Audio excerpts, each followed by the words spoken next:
Welcome to Vietnamese Case Files. Behind the promising life of immigrants in developed countries, there are sometimes dark and brutal undercurrents where notorious criminal empires once shook the very foundations of local law enforcement. In today's compilation, we will revisit 6 shocking cases that once rattled Vietnamese communities in the United States, Australia, and Canada. From powerful crime bosses who ran infamous gangs like 5T and Born to Kill, to young killers exposed by their own reckless rap lyrics. We will also explore mysterious political assassinations and cold-blooded executions hidden behind the facade of ordinary cafes. These stories are not just bloodstained case files, they are harsh lessons about greed, betrayal, and the heavy price paid in the underworld. Let's dive in. And if you enjoy investigative true crime content and want to follow along with Vietnamese Case Files in upcoming cases, don't forget to like, share, and subscribe so you won't miss a single episode. Now, let's begin.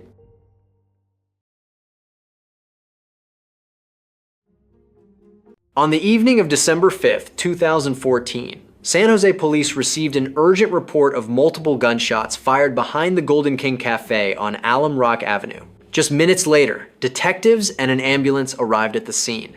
What they saw was chaos that could chill anyone to the bone.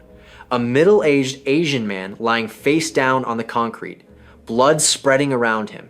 The victim's body showed multiple gunshot wounds. Around the body, 6 9mm shell casings were scattered. Those casings, along with marks left on the wall, suggested the weapon was most likely a semi-automatic handgun. There were no clear signs of a struggle or resistance, suggesting the victim had no time to react before the sudden volley. When investigators checked his pockets, they found his wallet and phone still intact, indicating robbery was not the motive. What stood out to detectives was the shooter's calm precision.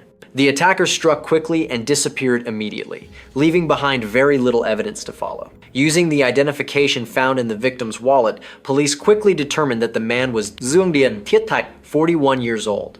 Records indicated that Mr. Thach was Vietnamese, immigrated to the United States in the 1990s, and had lived for many years in San Jose, an area with a large Vietnamese community. While investigators reviewed his background, several close friends shared that he enjoyed card games and sometimes visited black market cafes to play dice for entertainment. This seemingly ordinary detail caught detectives' attention because that environment is inherently risky and often involves complex connections. Even so, preliminary checks showed that Duong Dien Thiet Thach had no criminal record and was not on any list of gang-linked individuals being monitored by police. That left detectives puzzled, because there were no signs he had been involved in any major conflict or serious vendetta. That was why the key question became, how did a middle-aged man described as living a fairly quiet life become the target of such a cold-blooded attack? Those doubts heated the investigation by the hour and forced police to dig deeper into every clue recovered at the scene to find the next direction. As the formal investigation began, San Jose police quickly realized they were dealing with an almost clean crime scene. The perpetrators left no fingerprints, DNA, or any direct lead aside from a few scattered shell casings. This hardly looked like a spontaneous act by an amateur. It appeared to be a carefully calculated hit. Investigators believed the victim was likely killed in an execution-style attack, meaning the shooter had a specific target, moved in quickly, fired, and immediately fled, possibly with ties to underground criminal organizations operating in the area. The Golden King owner's statement helped police establish a key timeline. That evening, Mr. Thach stopped by, played a few rounds on a gambling machine, and then sat alone drinking coffee. The owner also insisted that he had no arguments or conflicts with anyone inside the shop. After he finished, Mr. Thach left the cafe and walked out to the rear parking lot where, only minutes later, the tragic shooting occurred. Notably, Golden King Tea House was known in the community as a gathering spot with disguised gambling activity, and it had previously been on law enforcement's radar. That meant investigators could not rule out the possibility that the victim had unintentionally crossed paths with or become entangled with some underground force there. Whether his presence that night had any connection to criminal groups operating in the area remained a question detectives had to keep pursuing. Fortunately, the Golden King security camera system pointed directly toward the rear parking area. That same night, the recording hard drive was sealed and taken back to police headquarters for data extraction. Technicians patiently replayed the footage from the evening of December 5th, 2014, step by step reconstructing what happened. According to the video, After spending a little over an hour inside Golden King Tea House, Mr. Tech stood up, paid, and headed out the back door. The parking lot was quiet and dark at the time, so he had no idea that two suspicious figures had already been waiting there. Based on the camera angle and initial analysis, the two suspects were believed to have been tracking the victim from the moment he was still inside the shop. One stayed close behind, while the other moved around the outside to provide backup. They kept a distance of a few meters and patiently waited until Mr. Tech walked deeper into the most secluded part of the parking lot before making their move. At around 7:55 p.m., just as Mr. Tech approached his car and reached for the door, two shadowy figures suddenly closed in from behind. In a split second, one of them drew a gun, aimed directly at his back, and fired the first shot. The impact pitched Mr. Tech forward and he tried to turn around, but he was immediately hit by several more rapid shots. A witness nearby said the shots rang out in quick succession with no sign of arguing or a struggle beforehand, indicating this was almost certainly a carefully prepared ambush. The entire attack lasted only a few dozen seconds. After the sudden volley, Mr. Tech collapsed with critical injuries. Once they were sure the victim was no longer moving, the two attackers ran out of the alley. A dark-colored car parked nearby with its lights off was believed to be the waiting getaway vehicle, allowing them to leave the scene in under a minute. According to the footage, one of the shooters had a slender build, wore a black hooded sweatshirt with the hood up, and light-colored pants. The other wore a black and white jacket, black clothing underneath, and a baseball cap. Although both figures' builds were captured fairly clearly, their faces were completely concealed. One kept his head down throughout the surveillance, while the other mostly had his back to the camera, making identification extremely difficult. Police could only determine that both were Asian males, roughly 20 to 35 years old, and about 1.65 to 1.70 meters tall. After analyzing the video, investigators broadened their comparison of the method of attack to other incidents in the area. While reviewing case files, they discovered that just 7 months earlier, there had been another shooting with a few similar elements. In April 2014, a Vietnamese man was shot in the parking lot of an event in San Jose. However, that incident occurred after a loud physical altercation, completely different from the cold, calculated nature of the Golden King shooting. Even though the circumstances did not match, the overlap in the victim's background and the location still raised questions for investigators. Could there be a series of killings targeting Vietnamese people at nightlife hangouts in the city? This new line of suspicion forced investigators to weigh their next steps more carefully. Police then quietly contacted a unit specializing in gang crime to verify additional information. From internal sources, they learned that rumors were spreading within the community about a Vietnamese gang seeking to tighten control over gambling cafes.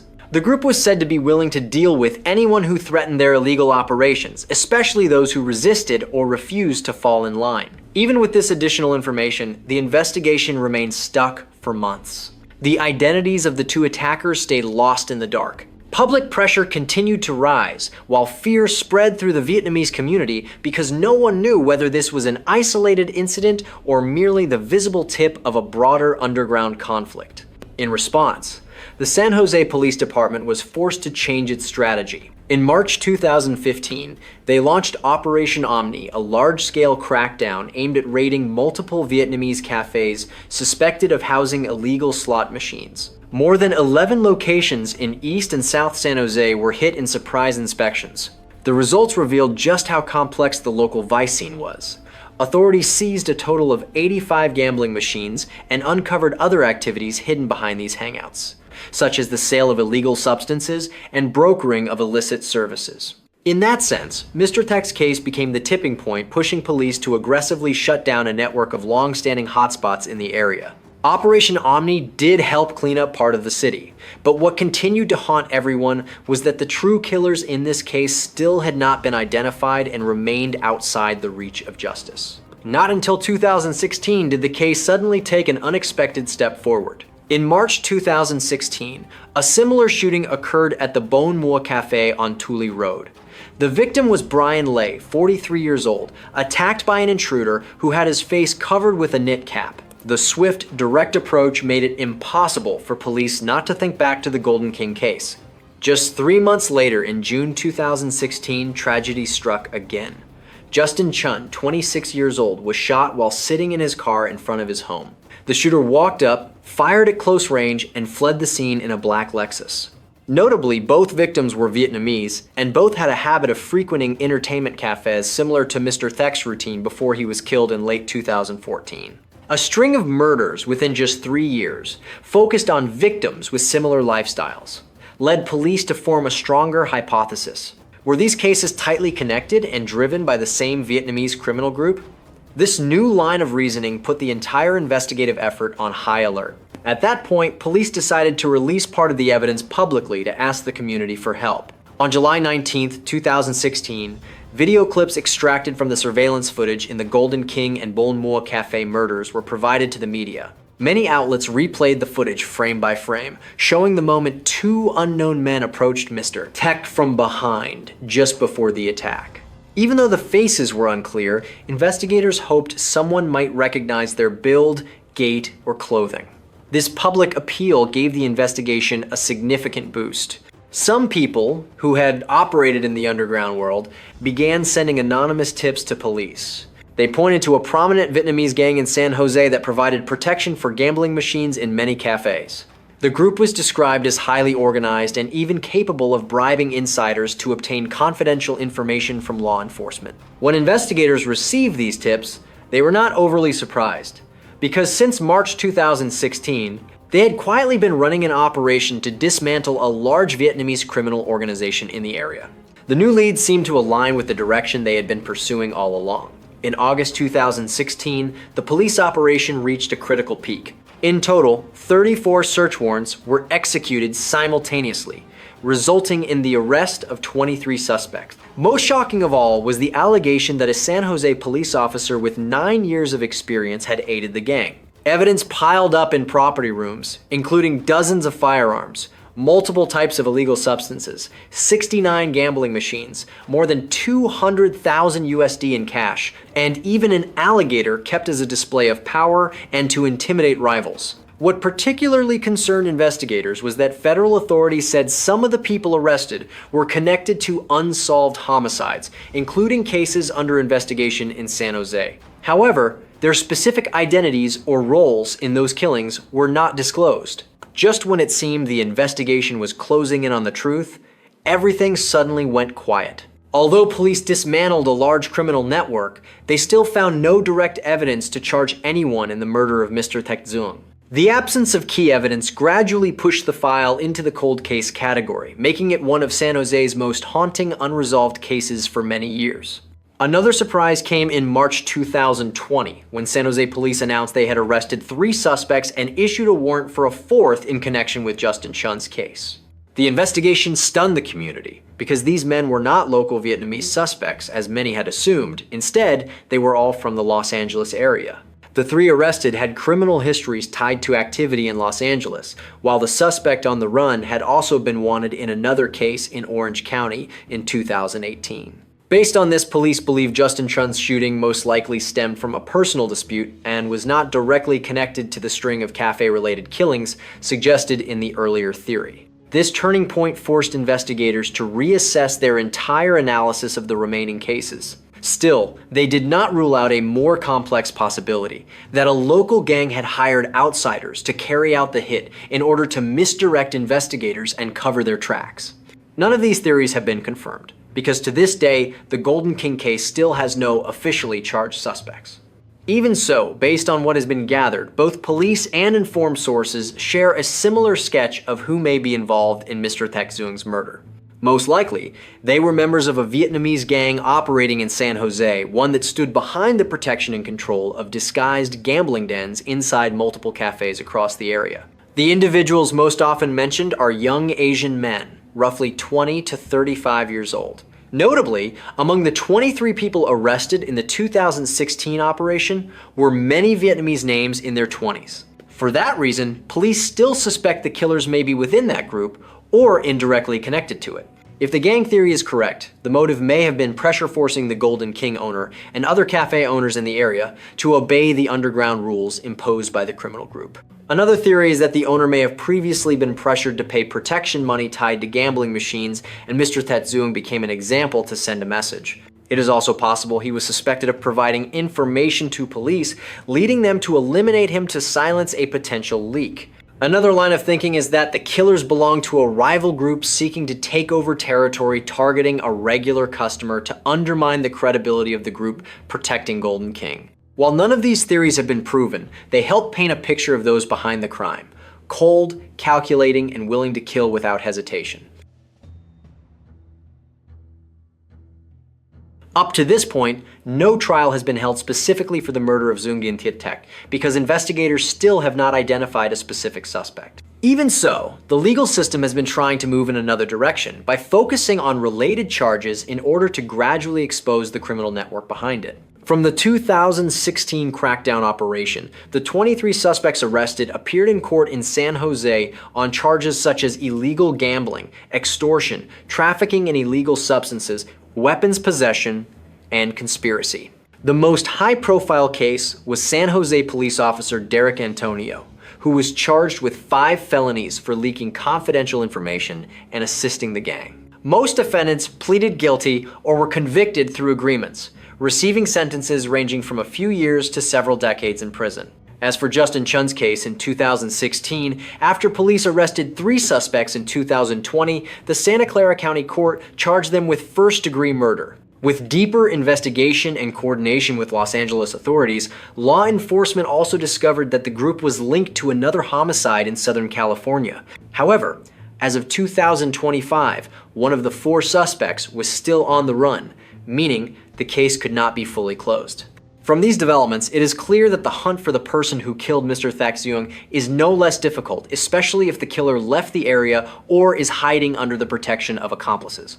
Without an arrest, justice for the victim and his family remains unfinished. Still, under the U.S. legal system, unresolved homicide cases generally do not expire, meaning that whether 5 years pass or 50, if sufficient evidence emerges, the case can be reopened, and the suspect, no matter where they hide, can be brought into the light. The Zunggin Tiettek case not only shook the Vietnamese community because of its brutality, but also exposed dark realities lurking beneath the seemingly peaceful surface of immigrant life. It became a warning about community safety and the risk of underground crime seeping into activities that appear harmless.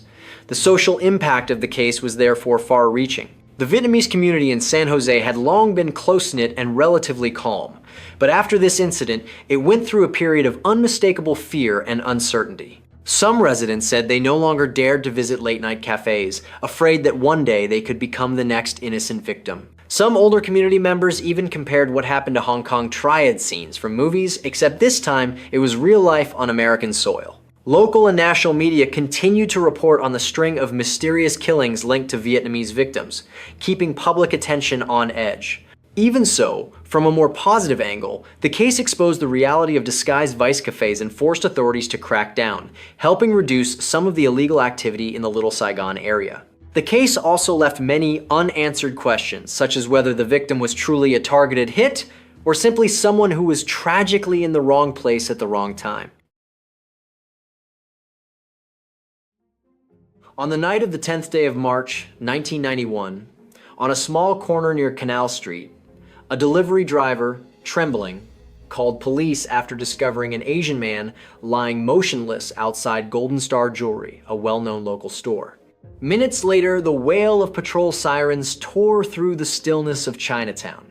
NYPD officers arrived quickly and sealed off the scene. What met their eyes was a male body sprawled across the sidewalk, blood from a head wound spreading and soaking into his clothing. Nearby, the metal roll-down gate of Golden Star had been pulled tightly shut, with no signs of forced entry or vandalism. The caller was still on scene. He told officers that he had heard a loud bang coming from the storefront area, then saw a shadowy figure sprint away into the darkness. Paramedics soon arrived and confirmed that the victim had died. Police conducted a quick search around the body and found no wallet or identification documents. Investigators immediately frowned. At first glance, the jewelry store did not appear to have been broken into, yet there was a body here. Could this have been a deliberate killing, unrelated to robbery? So who was this unfortunate Asian man? For the moment, police could only cordon off the area with yellow tape and have the medical examiner transport the body for further investigation. NYPD knew that. Given the general closed-off nature of Asian communities, especially within the Chinese community, solving this case would not be simple. A few hours later, the preliminary autopsy report came in. The victim was an East Asian male, approximately 40 years old, and the cause of death was a single gunshot wound to the head. In addition, the victim was shot from the front at relatively close range. Crime scene investigators also found a 9mm shell casing at the location. What stood out, however, was that not many people nearby reported hearing a loud gunshot, suggesting the perpetrator may have used a suppressor. The decisiveness of the attack and the high-end preparation of the weapon led investigators to suspect an underworld hit, a clean execution carried out with the sole purpose of killing, with no interest in stealing property. One detail on the victim drew particular attention. Inside his jacket pocket was a set of keys, including a large flat key of the type used for a shop's roll-down security gate. Could this have been the owner of Golden Star Jewelry? And why would someone target him?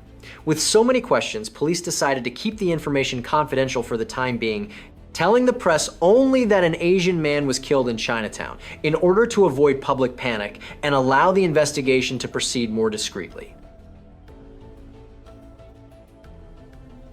To begin lifting the veil on this case, police first needed to identify the victim so they could map his relationships and narrow the scope of the investigation. Officers ran the victim's fingerprints through the Automated Fingerprint Identification System, AFIS, to see whether he had any business licensing records or prior contact with government agencies. Before long, the results returned the name Sen Va Ta, 50 years old, a Vietnamese man residing in New York. The name immediately sounded familiar to some seasoned investigators. Digging deeper, police found that Sen Va Ta was the manager and co-owner of Golden Star Jewelry, the very store outside which he had collapsed. That also explained why he had the key on him. He had likely just closed up the shop with his family at the end of the business day. Investigators also learned that Sen Va Ta was a Vietnamese immigrant who came to the United States after 1975, carrying the hope of building a better life in a new land. Through hard work, he established Golden Star Jewelry on Canal Street. The store served both Chinese and Vietnamese customers and gradually earned a solid place within the community. At home, Sen Va Ta was seen as a devoted husband and father. He was married to Bai Yingjing Gan, a woman of Chinese heritage, and they had a son named Jason. The couple ran the shop together, and a 12-year-old grandson occasionally helped with small tasks. Those around him remembered Sen Va Ta as calm, family-oriented, and responsible toward the community. For someone so gentle and decent, why did he have to meet such a tragic end? And who would want to kill a jewelry store owner without taking any valuables? These questions left investigators deeply unsettled, and they continued digging into the victim's background for additional clues. Indeed, one piece of information stood out.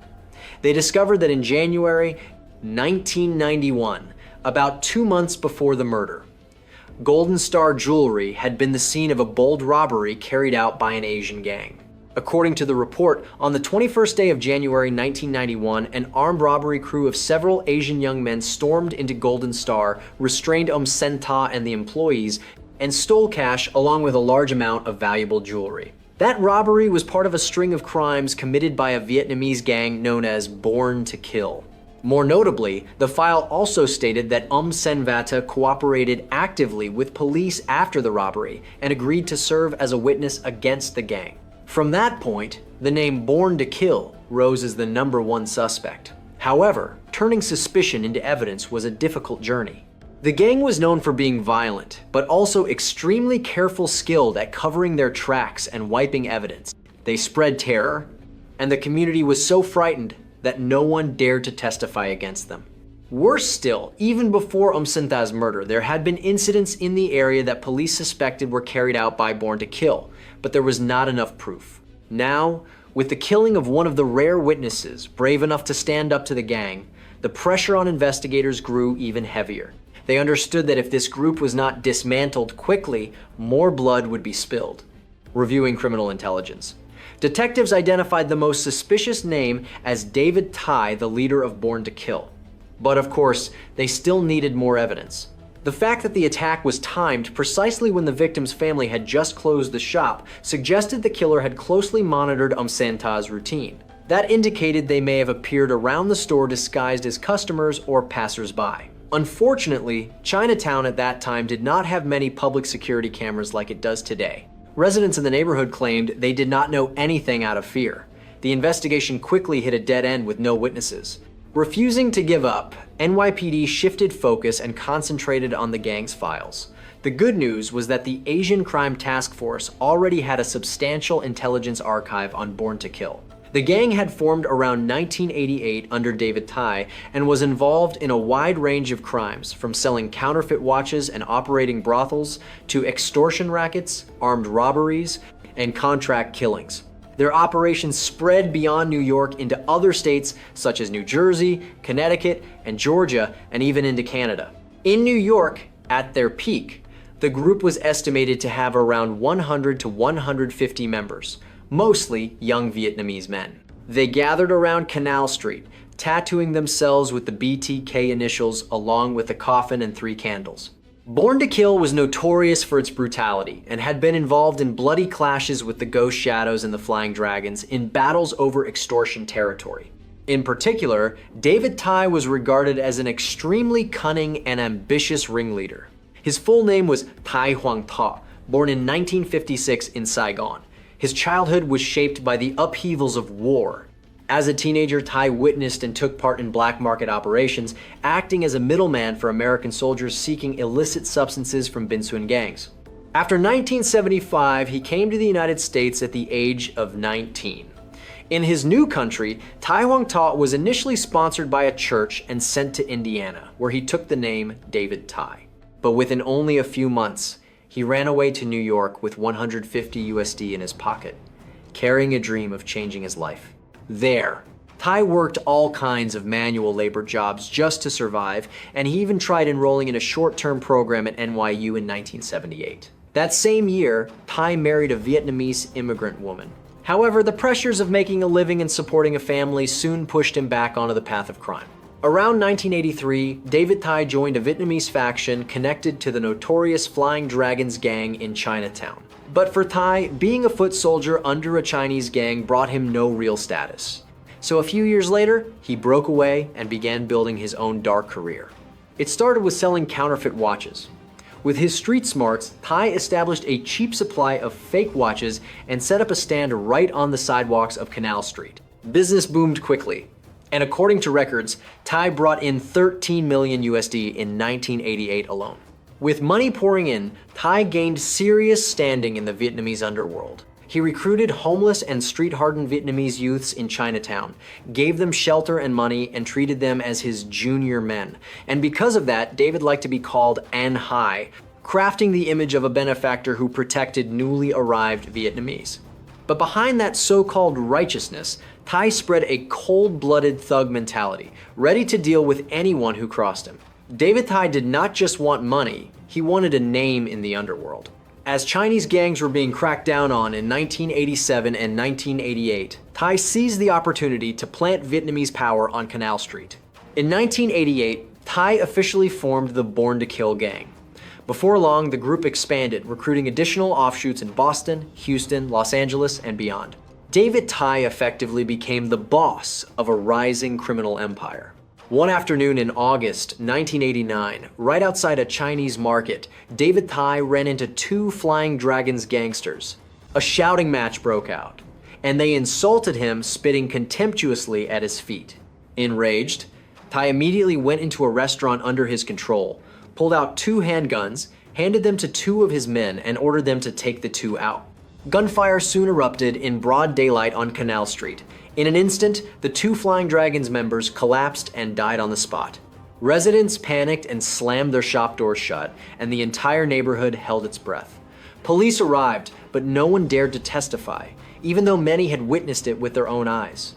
So despite taking 2 lives, no one in Tai's gang paid the price, and that only made David Tai more reckless. He took that silence as proof of BTK's power and declared, "We killed them in broad daylight and nobody even dared to speak up." From then on, Born to Kill gained a reputation as a gang that feared neither heaven nor earth, just as its name suggested. Yet, in stark contrast to the brutality beneath, David Tai often appeared impeccably dressed, wearing a suit jacket, a silk shirt tucked into his trousers, polished leather shoes, and stylish sunglasses. That respectable look helped him deceive the public. Many people mistook him for a successful Asian businessman. With these facts in hand, police became convinced that this murder was part of BTK's ongoing operations. They suspected Lan Ngọc Chun, nicknamed Ah Y, a trusted subordinate of David Tai, might have been the direct killer. That was because he was known as the one who handled problems for the gang, dealing with anyone who opposed them.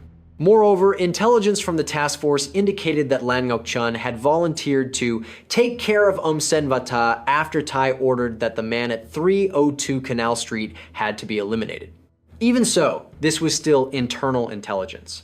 To make an arrest and file charges, police needed concrete evidence. Before launching a large-scale and risky plan to dismantle the gang, investigators also tried to gather more perspectives from Born to Kill's victims. After Th's death, several other jewelry shop owners on Canal Street feared they might be next. Gradually, a few people dared to provide anonymous statements. From this, police learned that Born to Kill had threatened and extorted protection money from nearly 70 businesses around Chinatown. Many admitted they had seen David Tai and his aggressive crew physically assault those who refused to comply. However, none of them dared to testify publicly. As a result, police understood that solving the case through traditional witness testimony would not be enough. They needed a different strategy. By this point, federal agents had also become involved. They were interested in Born to Kill because the gang was linked to illegal trafficking of weapons and explosives across multiple cities. It was the federal agents who proposed a highly tactical breakthrough, placing an informant inside Born to Kill. That person was Thing Michael Ngo, also known as Ngo Tin, an associate who had grown resentful of David and was recruited by the task force. Starting in February 1991, just weeks after the jewelry store robbery, Ngo Tin secretly began cooperating with authorities, agreed to wear a hidden recording device, and provided information about Born to Kill's activities. This became a major turning point in the investigation. Through Ngo Tin, police began learning the gang's schedules and plans from the inside. Each time the gang prepared to rob a store or take someone out, he would warn them in advance. Even so, to avoid exposing their informant, police had to act with great caution. In May 1991, David Tai sent a crew to rob a jewelry store in Rochester, New York. After receiving the tip, local police coordinated to stop the group's vehicle on the road under the pretext of a drug check, seize their weapons, and then release them with a claim that they had stopped the wrong people. Similarly, in early August 1991, Ngo Tin reported that a horrifying plan was about to unfold. David Tai had taken money to plant explosives inside a restaurant called Pho Bang in Chinatown. Tai even handed Ngo Tin an improvised explosive device and instructed him on how to activate it.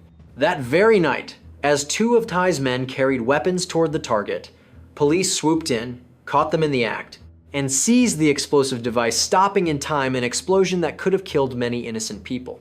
Notably, they did not arrest Ngo Tin or David Tai at that moment. They kept quiet about their knowledge of the plot, and a few days later told the media they had luckily uncovered the terrorism plan by chance. Born to Kill escaped this time, completely unaware that the eyes of the police were already watching them from within. At the same time, Ngo Tin gathered a large amount of valuable, incriminating evidence. He recorded David Tai declaring at a gang meeting in the summer of 1991 that he had made tens of millions of USD from selling counterfeit watches. He also discussed doing business with the Italian mafia and his ambition to unite all Vietnamese criminal circles in the United States under his leadership. Most importantly, Ngo Tin captured recordings of Born to Kill members talking about the killing of Sen Va Tha. They recalled that Tai had given the order and that Lan Tran had cleanly taken care of the witness. This became the missing piece that directly connected the gang to the homicide. In addition, federal agents and NYPD also collected physical evidence from the gang's hidden weapons cache and stolen property tied to their robberies. With a body of covert evidence gathered over 6 months, authorities decided it was time to pull the net tight. They obtained court authorization to convene a special grand jury and issued sealed warrants for David Tai and Born to Kill's top members. A meticulously planned operation was prepared, involving multiple agencies and designed to strike at dawn.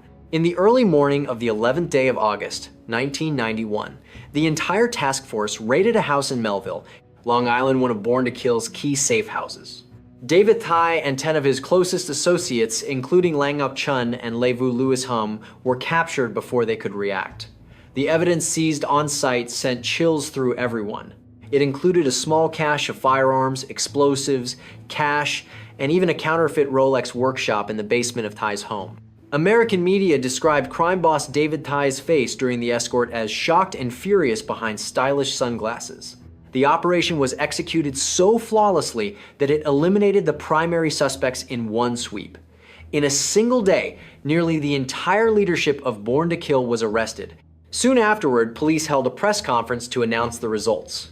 11 members of the Born to Kill gang, including their boss David Thai, were arrested on a long list of charges ranging from homicide and armed robbery to weapons trafficking. Notably, among those charges, authorities specifically stated that David Thai and Lan Ngọc Chun were accused of killing the witness Sen Va Ta in March 1991. At last, the true perpetrators were exposed, backed by ironclad evidence obtained through a long, silent investigation. From the extensive seized evidence and testimony from gang members, police successfully reconstructed Born to Kill's rise and the murder of Sen Va Ta. According to the findings, during the period of 1988 to 1989, Born to Kill was formed under the leadership of the counterfeit kingpin David Thai. With a crew of Vietnamese pimps and street enforcers, the gang began causing trouble and collecting protection money everywhere. They were also willing to attack rival gang members to make a name and expand their territory. 1 year later, Born to Kill's activities grew even more brazen. It was no longer just about collecting protection money, but also armed robberies. They operated professionally, with clearly divided roles, their own vehicles and weapons, and committed crimes across hundreds of kilometers, bringing in hundreds of thousands of USD. Under David Thai's command, around the years 1989 to 1991, Born to Kill became a nightmare for Chinatown residents. They extorted and exploited dozens of businesses around Canal Street through extreme violence. Anyone who refused to pay would be brutally beaten or outright robbed. Thai also ordered robberies targeting Chinese-run gambling dens and massage parlors, disregarding underworld rules. He even aligned himself with the Italian mafia to open a disguised brothel, bringing women from Southeast Asia to work there and splitting profits with American mafia groups through BTK's protection rackets. With such diversified operations, David Thai quickly accumulated a massive illegal fortune. He dreamed of one day sitting at the same table as America's biggest crime bosses, even becoming the underworld king of Vietnamese crime in the United States.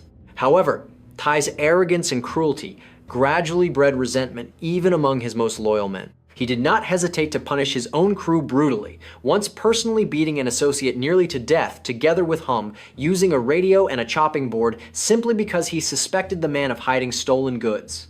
Thai also showed little concern for his men's lives. After a robbery job in Georgia, an associate named Nicky was left behind and had to take a taxi home, but Thai did not care. He cared only about the 53,000 USD they had stolen. Over time, these things caused some members to lose faith. Among them, Thin Ngol was a clear example. He had grown disgusted with Thai's hypocrisy. At the same time, Born to Kill's expansion threatened the interests of long-established Chinese gangs. In 1990, Benny Ong, known as Chu Bei, a lifelong advisor to the triad, decided to intervene. He sent an invitation for David Thai to meet, intending to draw boundaries. Thai would be allowed to keep Canal Street and his businesses, but in exchange, he would have to behave under the Chinese organization's authority and stop causing further trouble. However, the Vietnamese boss did not even bother to show up. The consequence came in July that year. Thai's most effective right-hand man was ambushed and killed while waiting for a taxi on the street. And at the funeral of the man regarded as the gang's second in command, more than 100 Born to Kill members were also ambushed. The brief clash left 5 people injured. Afterward, David Thai ordered his men to lie low for a short period, focusing on quiet money-making, such as selling counterfeit goods and collecting protection payments, avoiding further clashes with Chinese gangs. At the same time, Thai recruited more people to replace those who had been lost. This was when figures like Lan Ngọc-chun and Lê Vu Hong rose into leadership roles alongside Thai, and after all the bloodshed, David Thai became even colder. He believed that in the underworld, the more ruthless and brutal person would win the biggest share. Tragically, Senvata became the target Thai used to make an example for everyone. In January 1991, David Thai looked for ways to increase the gang's income. He set his sights on Golden Star Jewelry at 302 Canal Street, a thriving jewelry shop located near one of the gang's disguised massage fronts. The shop owner, Senvata, refused to join Born to Kill's protection fund. That infuriated Thai, and he decided to rob the store as a warning to the community. On the 21st day of January, 1991, under Thai's orders, 2 crews stormed into Golden Star just as the shop opened in the morning. They pointed weapons and forced the employees and the owner to lie face down on the floor, then quickly swept up cash and jewelry into bags, physically assaulted the staff, and escaped in a waiting Cadillac. But this time, luck did not favor them. A nearby patrol car spotted the getaway and gave chase. The pursuit ended when 4 robbers in the Cadillac were arrested along with the stolen items. Immediately after the robbery, Thai feared that if the owner cooperated with police, the 4 arrested associates could talk and the trail could lead back to him. That is why he moved quickly to threaten Senvata. First, he personally came to Golden Star with several thugs to have a talk with Senvata. Thai made no promises, but his resolute stare only angered Thai. A few days later, Thai sent an anonymous letter to the shop, but it was still ignored. On the 11th day of February, 1991, Thai confronted Senvata as he opened the shop in the morning and coldly ordered him to go to court and lie that the men who had been arrested were not the robbers. Even so, Senvata remained firm and made it clear he would not submit. That was the final straw, and David chose a last resort, killing the witness to silence him. In the days that followed, Lan Ngọc-chun began planning how to carry out the assignment. He monitored Thai's routine and learned that each evening, he and his wife closed the shop around 19 to 20 o'clock. He prepared a revolver, a type less likely to produce a loud report. On the night of the 10th day of March, 1991, he brought an associate, Kenny Vu, with him. The two rented a car and drove to Chinatown as dusk fell. Near Canal Street, Lan told Kenny to wait in the running car. He then hurried toward Golden Star. At that moment, Senvata, his wife, and their 12-year-old grandson were cleaning up and preparing to leave after closing. Suddenly, Lan Ngọc-chun emerged. Before Senvata could even understand what was happening, a gun was pressed to his head. He only had time to tell his wife and grandson to run before a sharp blast rang out. Blood splattered across the white tile floor. The young boy screamed in terror, and the wife stood frozen in a waking nightmare. Lan Chun calmly lowered the weapon and walked away like a ghost. He slipped into the night and jumped into the car Kenny Vu had waiting a short distance away. The vehicle sped off, leaving behind a shattered family and a stunned community. But Born to Kill never imagined that this murder would become the beginning of the collapse of the empire they had worked so hard to build. After the August 1991 arrest operation, federal prosecutors quickly brought charges against David Thai and his accomplices in an especially serious case. To ensure safety, the court decided to use an anonymous jury to reduce the risk of gang retaliation or bribery. The trial took place at federal court in Brooklyn in 1992 and drew intense public attention, as it was one of the first times a notorious Vietnamese gang had been brought into the light of justice. Before the jury, prosecutors presented extensive evidence against Born to Kill, while witnesses took the stand one by one to describe in detail how they had been threatened and physically assaulted by the gang. Many of them had remained silent out of fear, but were now willing to testify once they saw the ringleaders behind bars. Most notably, the wife of Senvata, Ying Jinggan, appeared in court as a key witness. Though devastated, she bravely recounted that horrific night when her husband was gunned down right before her eyes. Facing increasingly damaging developments, David Thai initially remained composed. He hired a well-known defense attorney. Their strategy was to deny that Born to Kill even existed. The defense painted David Thai as a hardworking immigrant who took in and helped younger men, and argued that his only wrongdoing was selling watches without a license. They tried to convince the jury that Born to Kill was acted, merely a story fabricated by police. However, these claims were quickly dismantled by vivid, overwhelming evidence of David Thai's crimes. Meanwhile, Lan Ngọc-chun and Lê Vu Hom displayed a more aggressive attitude. Reports said Lan Tran had even threatened witnesses inside the detention facility, forcing prosecutors to request special protective measures. In court, he remained silent, head lowered, showing no remorse. A younger defendant, Jimmy Ween, only 19 years old, appeared far more frightened, occasionally glancing at Boss Thai as if searching for direction. But David Thai ignored everyone. Perhaps he understood the game was over. The trial lasted nearly 3 months, with hundreds of pieces of evidence presented and 50 witnesses testifying. In the end, on the 30th day of March 1992, the federal jury found David Thai and 6 accomplices guilty under the Organized Crime Control Act, including charges of conspiracy to commit murder, intentional murder, interstate robbery, extortion, illegal use of weapons, and multiple other offenses. David Thai was sentenced to life imprisonment without parole, plus an additional 43 years. Lan Ngọc-chun and Lê Vu Hom also received life sentences. The remaining defendants were sentenced to federal prison terms ranging from 13 years to 60 years. The judge emphasized that these harsh convictions against Born to Kill would significantly cripple Asian gang activity in New York. The trial ended with the defendants being escorted back into custody, closing a bloody chapter in Chinatown. These sentences were later upheld through appeals. Justice had finally prevailed. The mastermind and his accomplices paid the price for their crimes. Although Om Sen Va Tha's family could never truly heal from their loss, at least they saw the perpetrators punished as they deserved. Those who had lived in fear under Born to Kill could finally lift their heads and breathe again. As for Born to Kill, after losing its brain, the organization collapsed quickly. Some remaining fragments were believed to have fled to other cities, such as New Orleans, where there is a large Vietnamese community, but they did not last long. David Thai remains serving a life sentence at the Federal Medical Center, FMC Devens in Massachusetts, to this day. He will never have a chance to return to society. The same is true for his lieutenants, such as Lan Chun and Lê Vu Hom. Their story has been documented in books, news reports, and even documentaries, such as the David Thai episode in the series Gangsters, America's Most Evil, becoming a historical lesson about Asian organized crime in the United States.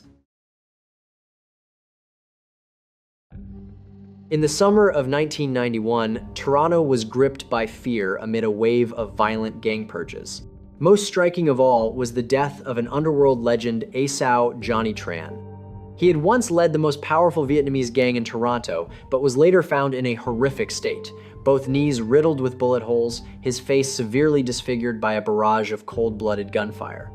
Even the 2 people accompanying the crime boss were tragically caught in the deadly attack, leaving Dundas West stained with the blood of 3 victims. So who was truly behind this brutal purge? What would become of the underground balance of power in Toronto after this massacre? Join Vietnamese Case Files until the very end to uncover the answers behind this complex and troubling case. Please note that all content in today's video has been researched and compiled by our team from multiple sources. If there are any inaccuracies or points that require correction, please leave a comment below so we can review and update accordingly. Before diving into the details, don't forget to like, subscribe, and turn on notifications right now so you won't miss other fascinating cases on the Vietnamese Case Files channel. Thank you all for your continued support. In the early hours of August 16, 1991, the Toronto Police Service received an emergency call. On the other end was a taxi driver in a state of extreme panic. He reported that while driving through Chinatown, he heard multiple gunshots near the intersection of Dundas West Street and Beverly Street. Within minutes, patrol cars from 52 Division rushed to the scene with sirens blaring. The air was thick with the acrid smell of gunpowder, accompanied by the faint buzzing of neon signs. At 3:20 in the morning, under the dim yellow glow of streetlights, officers discovered 3 blood-soaked bodies lying in front of the Pot of Gold restaurant, a karaoke establishment familiar to local residents. One man lay on his back at the entrance. His face was completely disfigured by multiple close-range gunshots, to the point that he was nearly unrecognizable. Notably, both of his knees had been riddled with bullets. This detail immediately sent chills through investigators, evoking the brutal underworld execution style known as kneecapping, intended to force the victim to collapse to their knees before death. Beside him was a woman dressed in an evening gown, shot in the chest and abdomen, her elegant dress soaked in blood. A third male victim lay several steps away, having suffered multiple fatal gunshot wounds to the back, likely while attempting to flee.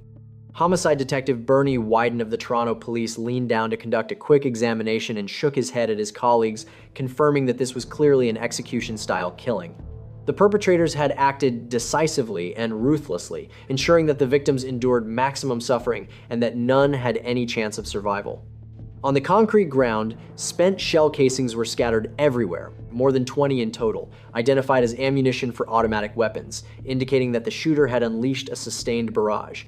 The restaurant's windows were shattered by gunfire, and multiple bullet holes were embedded in the brick walls. Notably, the 9mm casings collected at the scene suggested that at least 2 firearms had been used. As investigators swept their flashlights across the area, they discovered tire marks from a vehicle that had accelerated rapidly, cutting across pavement still wet with blood.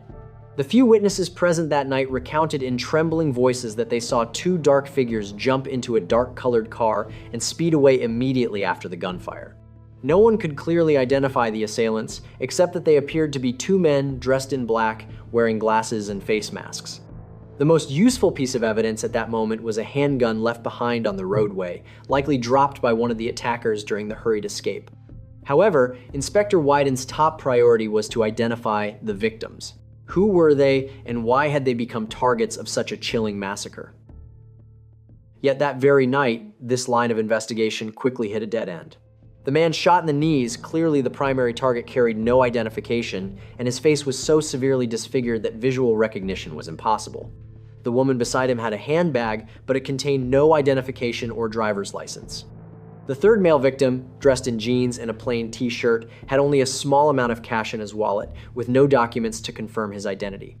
Had the attackers taken their identification to complicate the investigation, or had the victims themselves chosen not to carry identification while out late at night? Undeterred, Inspector Wyden divided his team into 2 groups. One reviewed recent missing persons reports, while the other took fingerprints from the victims and urgently submitted them to the central database. Unexpectedly, by midday that same day, a breakthrough arrived. The fingerprints of the male victim matched an existing criminal record. When the name appeared on the screen, the detectives were stunned. It was Asao Johnny Tran, a well-known figure in Toronto's Asian criminal underworld. The identification was immediately reported to command. The Asian Crime Unit promptly assigned officers to assist, as they had been monitoring this individual for years. Asao Johnny Tran, 38 years old, had been a notorious name in Toronto's criminal circles during the 1980s. He was born into a Vietnamese family of Chinese descent. Johnny arrived in Canada in the early 1980s. Initially living in Toronto, Asao Tran soon became involved in criminal activity and fled to the United States, entering Los Angeles illegally. He was later arrested by US authorities and deported back to Canada. Under Canadian immigration law, because Asao Tran could potentially face the death penalty if returned to Vietnam, and Canada does not extradite individuals to countries where they may face capital punishment, Canada was required to accept him back. And it was precisely that humanitarian policy that turned Toronto into the stage upon which Asao Tran built his own criminal empire. By the mid-1980s, the name Johnny had risen as the leader of the most powerful Vietnamese gang in Toronto, commanding more than 100 members. He actively recruited subordinates from young Vietnamese immigrants while absorbing smaller gangs to expand his influence. His territory stretched across Chinatown and Vietnamese neighborhoods throughout Toronto. In underworld circles, the group was commonly referred to as Asao's Boys. Johnny Tran was notorious for his ruthlessness and cunning. He ran protection rackets targeting restaurants and gambling dens, extorting protection money from Chinese-owned businesses and performers appearing in Toronto. Police even suspected him of being behind an underage prostitution ring. Unable to stand by, in 1986, authorities launched a major crackdown on Asao's Boys. The Asian Crime Task Force arrested Johnny along with 27 of his associates, charging them with a total of 88 offenses. It seemed this would bring down Asao's Boys, but Johnny Tran was exceptionally shrewd. Somehow, just a few years later, he reappeared calmly on the streets. By the late 1980s, Tran was still regarded as the uncrowned king, controlling illegal activities within Toronto's Vietnamese community. Yet to those unaware of his underworld dealings, Johnny appeared more like a reserved businessman, occasionally showing up well-dressed at community music events. Johnny Tran was described as tall, composed, and quiet, yet cold and intimidating. His social connections revolved primarily around Asian criminal circles, though rumors suggested he had also formed ties with the Italian mafia for business purposes. As for his personal life, Asao Tran never formally married but was romantically involved with several women. He also had a younger brother living in the United States, though the two rarely kept in contact. Approaching the age of 40, Johnny Tran seemed to be growing weary. According to acquaintances, during 1990 to 1991, he was no longer as aggressive as he had been at the height of his power in the mid-1980s. It appeared he wanted to step back, delegate operations to his subordinates, and quietly collect profits from behind the scenes. However, for a man who had once dominated the underworld, lasting peace after a series of crimes was unlikely. The Chinatown Massacre in Toronto would prove that reality with brutal clarity. Once Asao's identity was confirmed, police were able to identify the other two victims. The woman, in her mid-20s, was determined to be Johnny's girlfriend on that fateful night. She was of Chinese descent and had previously worked as a nightclub hostess, tragically caught in the deadly crossfire. The third male victim was identified as a 25-year-old man of Chinese descent, believed to be either a subordinate or a bodyguard accompanying the pair. The fact that all three were present at the scene suggested they had either been out together late at night or had just finished dinner at the Pot of Gold restaurant and were preparing to leave when they were ambushed. With the case involving such a notorious underworld figure, investigators understood that this was far more complex than initially assumed. This was not merely a homicide, it was a link in the underground gang war among Asian criminal organizations in Toronto. Inspector Wyden immediately convened an emergency meeting with seasoned detectives specializing in Asian organized crime. From the method of execution, it was clear that the perpetrators intended not only to ensure the primary target's death, but also to send a chilling warning to anyone still alive. Crime scene analysis reinforced this theory. Ballistics experts identified two types of shell casings, 9mm rounds fired from a submachine gun and .45 caliber rounds from a handgun. This indicated that at least two gunmen had taken part in the execution. They had likely lain in wait for the victims to exit the restaurant before opening fire simultaneously. The trajectory of bullet impacts on the walls suggested that one shooter fired from across the street while the other positioned himself closer to the sidewalk. The victims appeared to have been trapped in a crossfire with no chance of escape. Based on bullet trajectories, investigators theorized that the first shots may have targeted Johnny Tran's legs, with bullets striking his knees and causing him to collapse. The gunman, at close range, then delivered the fatal shots to Asao's face. The two companions may have screamed or attempted to flee, only to be shot down from a distance. This scenario aligned with the positions of the bodies and the bullet paths found in the victims. From these details, the homicide unit concluded that the perpetrators were either professional assassins or, at the very least, highly experienced underworld operatives. The coordinated and deliberate nature of the attack suggested it was unlikely to have been their first crime. Investigators began narrowing down suspects. They compiled a list of Vietnamese and Chinese gangs known to have conflicts with Johnny Tran. For a crime boss of Johnny's stature, the list was predictably long, adding to the investigators' challenge. Among them were the Viet Chinh gang, known for robbing gambling dens, the Chinese-based Kung Lok gang in Chinatown, and the emerging Dragon family group. Additionally, police learned that Johnny owed money to a Chinese gambling syndicate and had recently been pressured to repay his debt, providing a possible motive. Could a casino operator have ordered Johnny Tran's execution over unpaid debts? Or had a subordinate betrayed him in a bid to seize power? Each theory seemed plausible, and detectives raced against time to uncover solid leads. The investigation began with a handgun dropped at the scene. It was sent to the Ontario Forensic Center for fingerprint analysis and origin tracing. The weapon was identified as a Mac 11 semi-automatic pistol manufactured in the United States, but its serial number had been filed off. Forensic experts recovered several partial fingerprints from the grip, though none were clear enough for immediate identification. Investigators then attempted to gather security footage from the surrounding area. However, in 1991, CCTV systems were still uncommon in public security networks. Police canvassed nearby businesses, collecting private surveillance tapes in hopes of capturing images of the getaway vehicle. Fortunately, a corner convenience store had a VHS camera pointed toward the street. Reviewing the footage, officers observed a black sedan speeding past shortly after the shooting. Although the image quality was poor, the vehicle appeared to be a late 1980s Buick model. The license plate was not visible, but this clue enabled police to seek additional witnesses. Authorities called on anyone who had seen a suspicious black Buick traveling at high speed near the area around 3:20 in the morning to come forward. While waiting for further leads, police focused on questioning indirect witnesses. They approached members of the local Vietnamese and Chinese communities who might have known about Johnny Tran's conflicts. However, few were willing to speak. The code of silence within the underworld cast a heavy shadow over the case. Many feared retaliation and refused to provide information. Nevertheless, an anonymous witness eventually contacted authorities and revealed a valuable clue. 1 week before his execution, Johnny Tran had unexpectedly appeared on a local television program and made chilling predictions about his own fate. The interview, conducted by veteran journalist Isabel Bassett, featured Johnny Tran admitting that he might soon be gunned down because Vietnamese gang members rarely live past 40. Asa even coldly stated on television, "They, one of those groups, probably won't let me live." This ominous declaration sent shivers through investigators. Clearly, Johnny knew his life was under serious threat, but who frightened him the most? Police concentrated on the theory of conflict among fellow Vietnamese gangs. In late 1990, a former subordinate of Johnny Tran had broken away to form a new gang, vowing to take the throne from his former boss. That group had previously clashed with Asao's organization in several minor incidents. Moreover, the motive of profit was undeniable.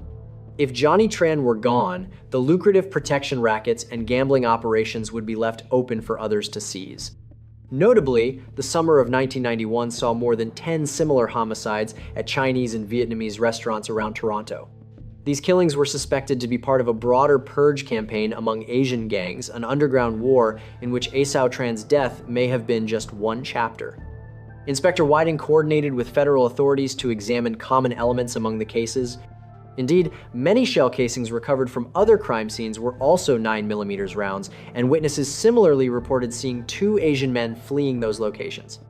Although investigators could not conclusively determine which group was responsible, they believed the murders were connected and likely stemmed from a territorial war between Johnny Tran's organization and its rivals. Yet despite numerous theories, concrete evidence remained scarce. Further forensic analysis of the recovered Mac 11 failed to identify the shooter. The fingerprints were too smudged and did not match any existing criminal records. The black Buick seemed to have vanished. Dozens of similar vehicles were inspected without yielding additional clues. The investigation stalled for months. Inspector Wyden struggled against the wall of silence surrounding the case. He understood that in the underworld, even knowing who the killer might be was useless if no one dared to testify. As direct leads dried up, police shifted to an indirect strategy, increasing pressure on gang networks through a series of smaller raids and enforcement operations.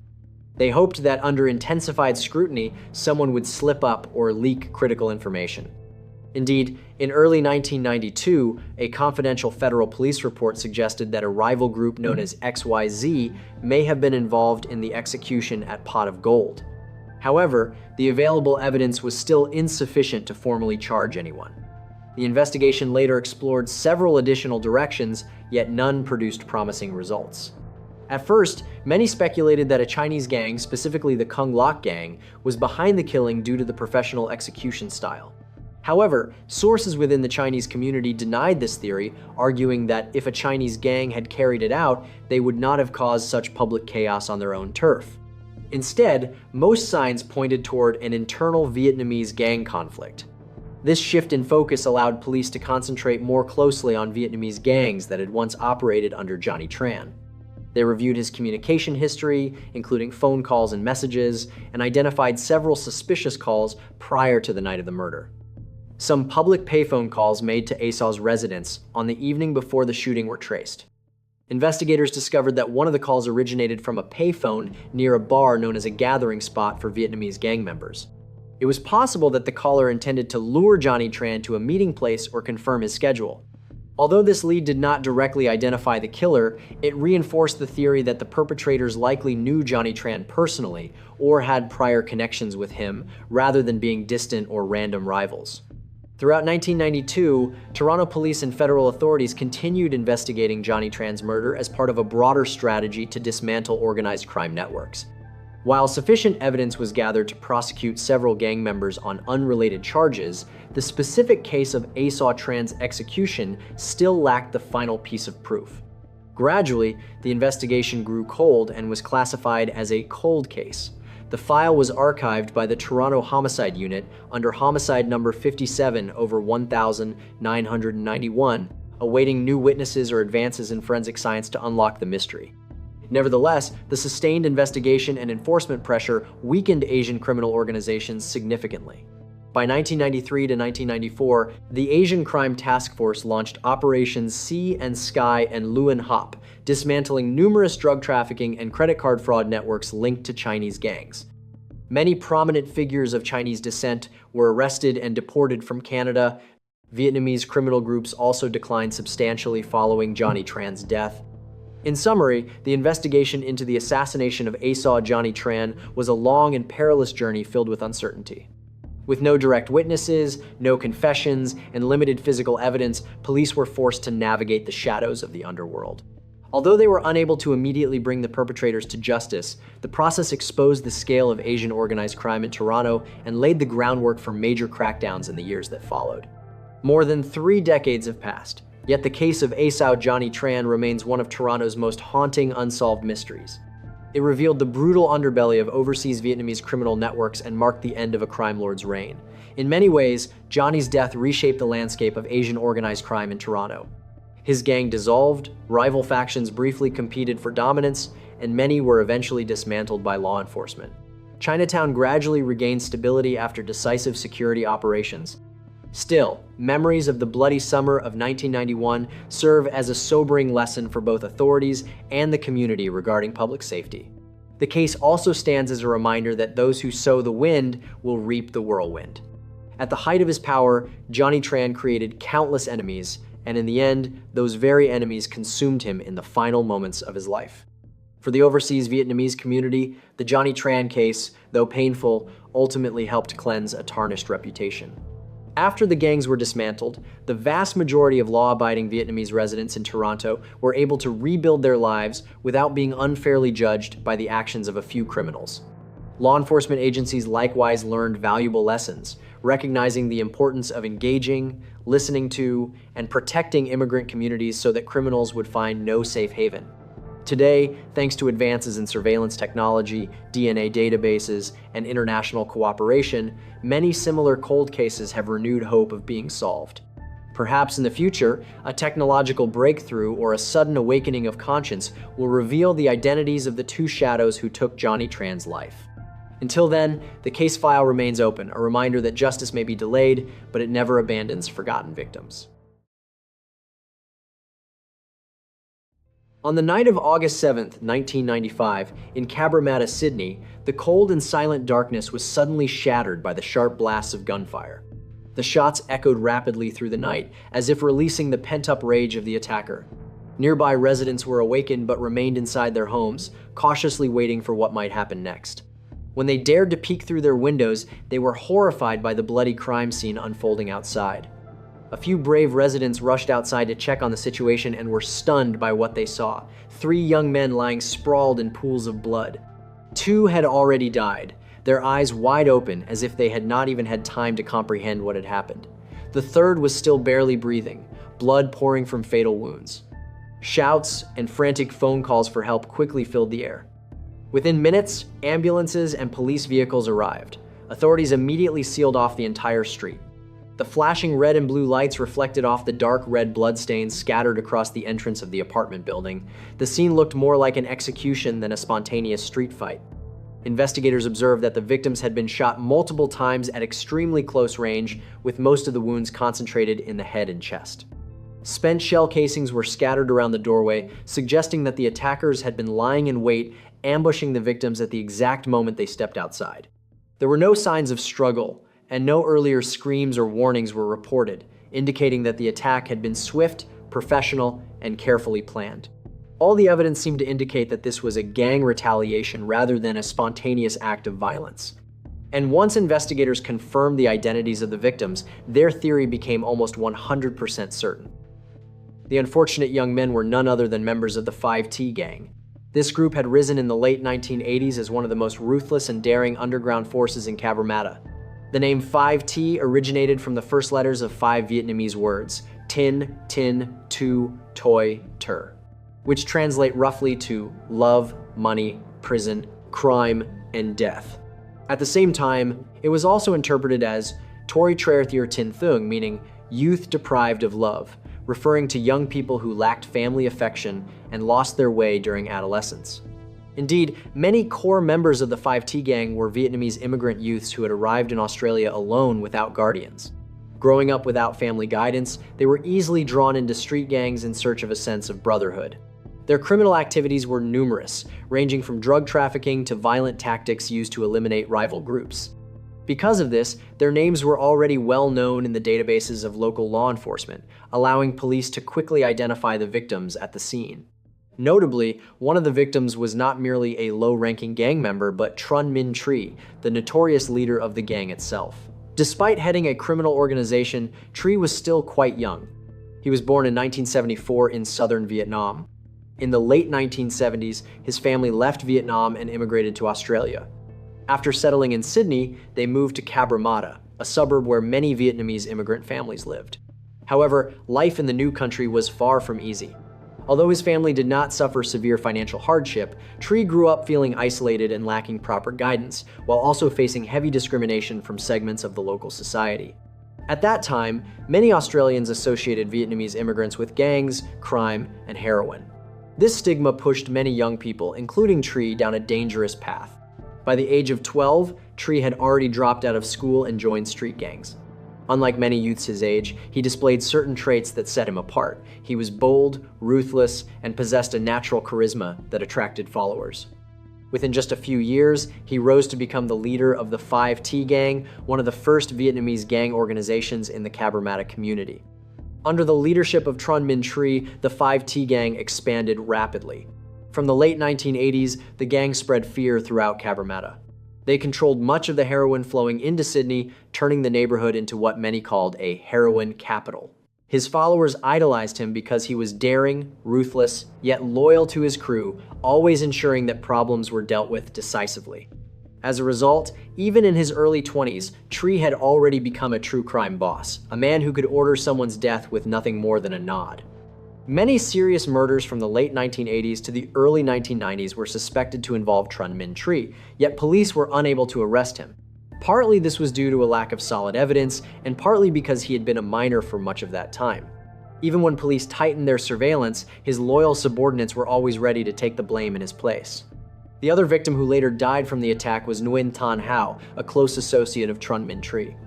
Born in 1976, nearly 2 years younger than Tri, Hao was also the child of a Vietnamese immigrant family. Growing up in the same environment of hardship and alienation, he joined the 5T gang at a young age.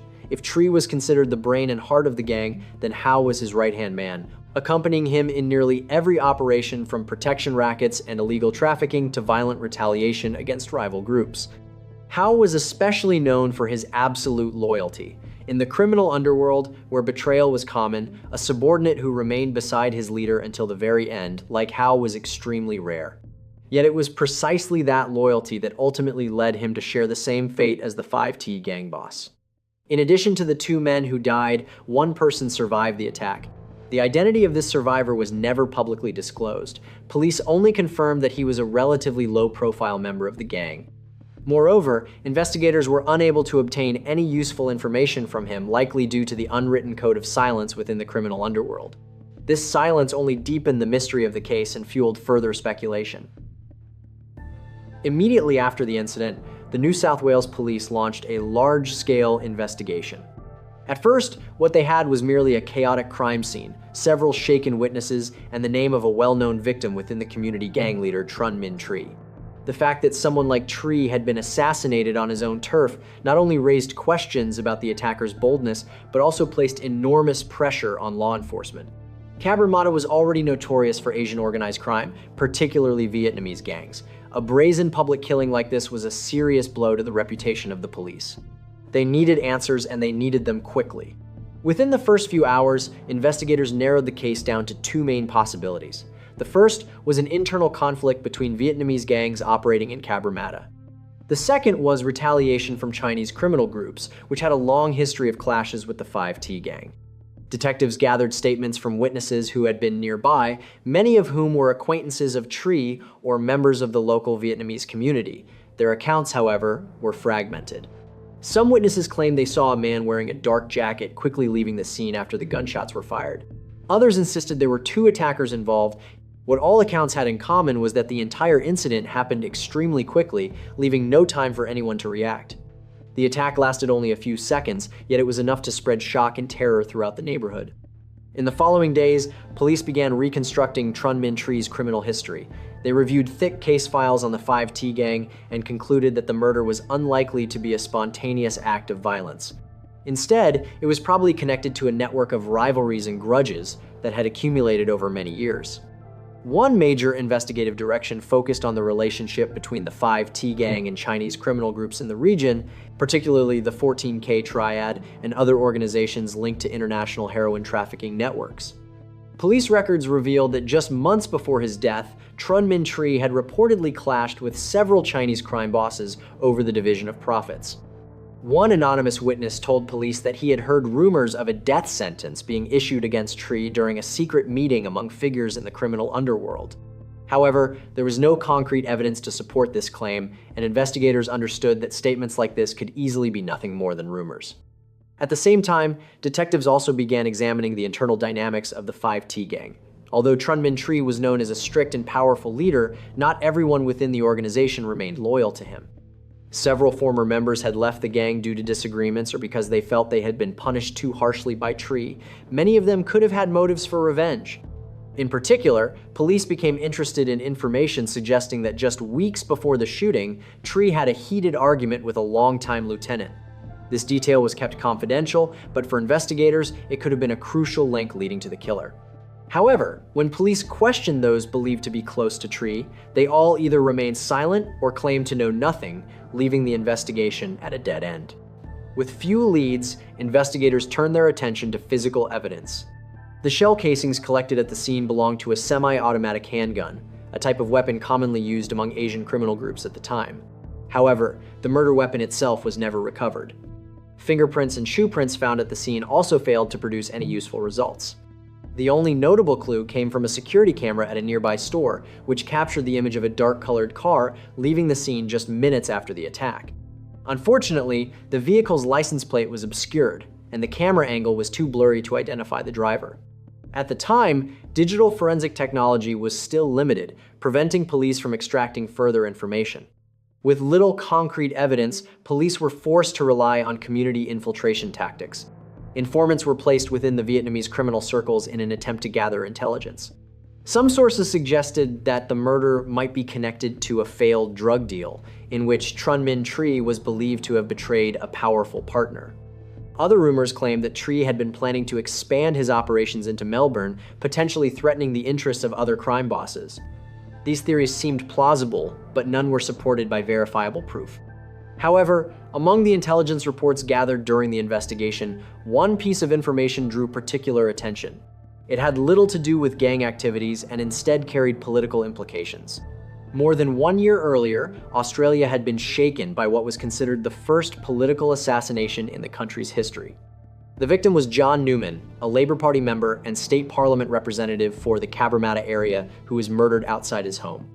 The suspected mastermind behind that killing was Phuong Karn Ngo, a political rival from the same party who had been repeatedly defeated by Newman in elections and whose questionable activities had drawn Newman's scrutiny.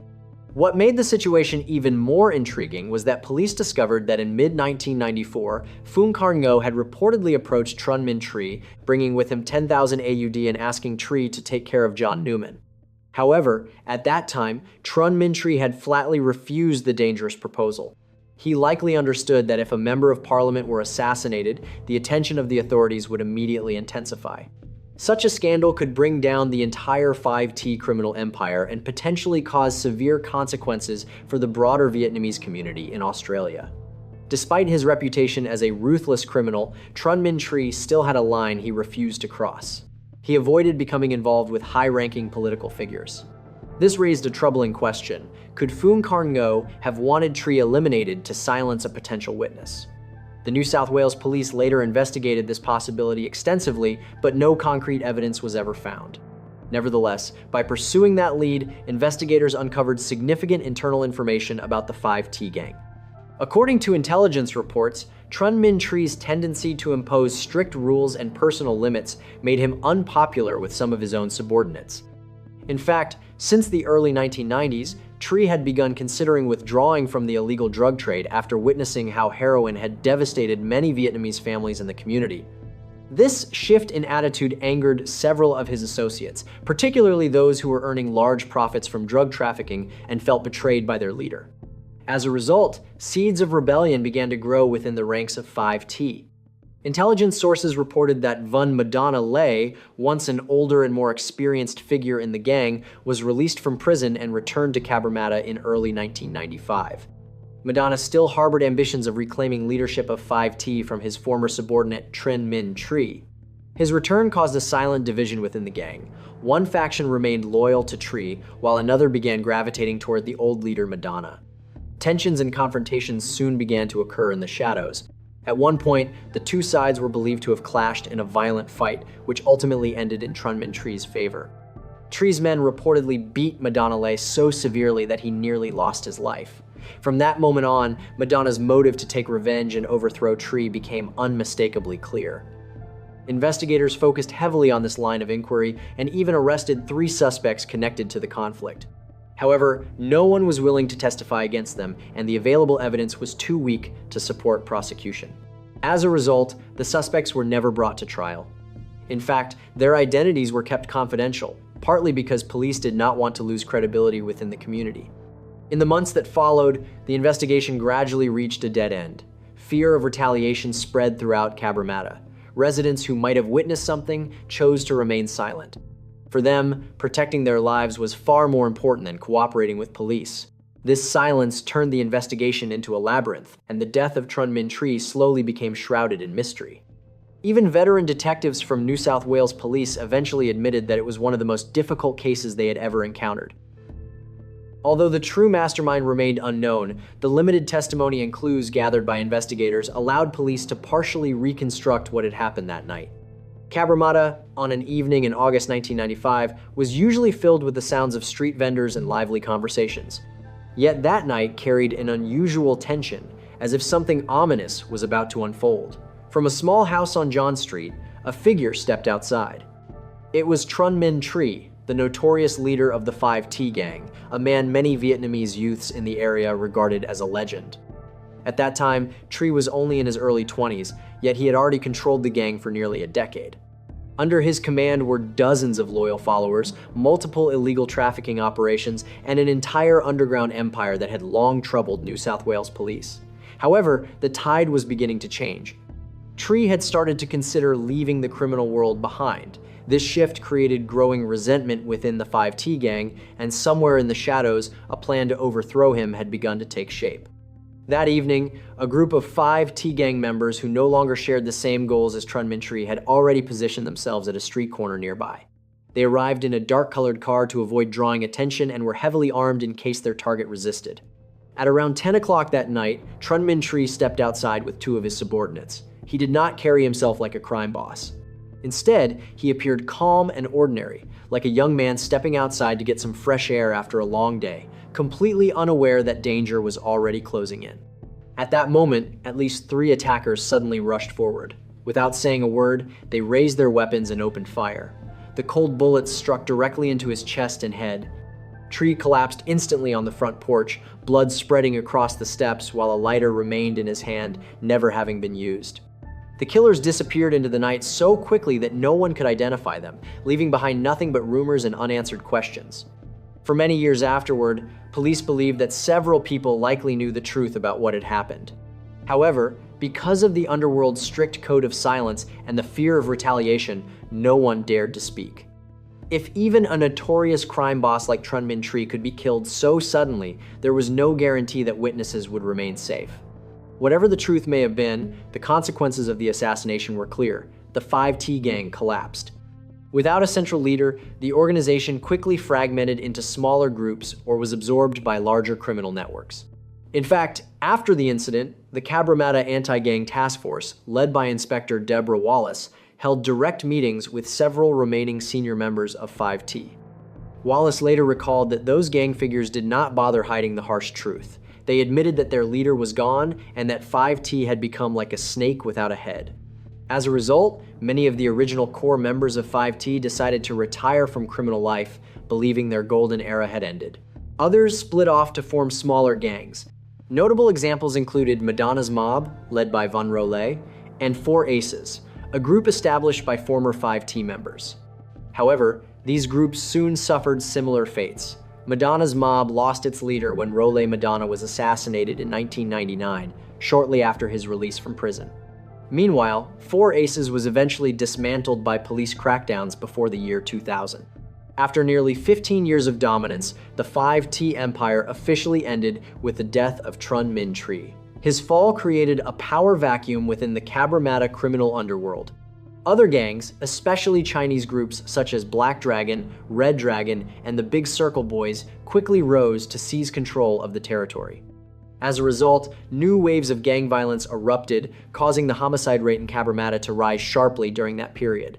In other words, the death of Trun Min Tree did not end the violence. Instead, it reshaped the criminal landscape, transforming it from a unified system under 5T into a fragmented battlefield where multiple smaller groups fought for dominance. Even so, none of those groups ever managed to build an empire as powerful as the one that existed under Trun Min Tree. Many people once believed that Cabramatta could only change once Tree was gone.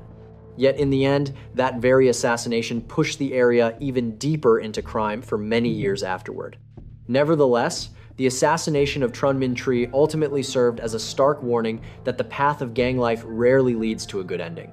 Even veteran members of the 5T gang later admitted that their lives usually ended in only three ways.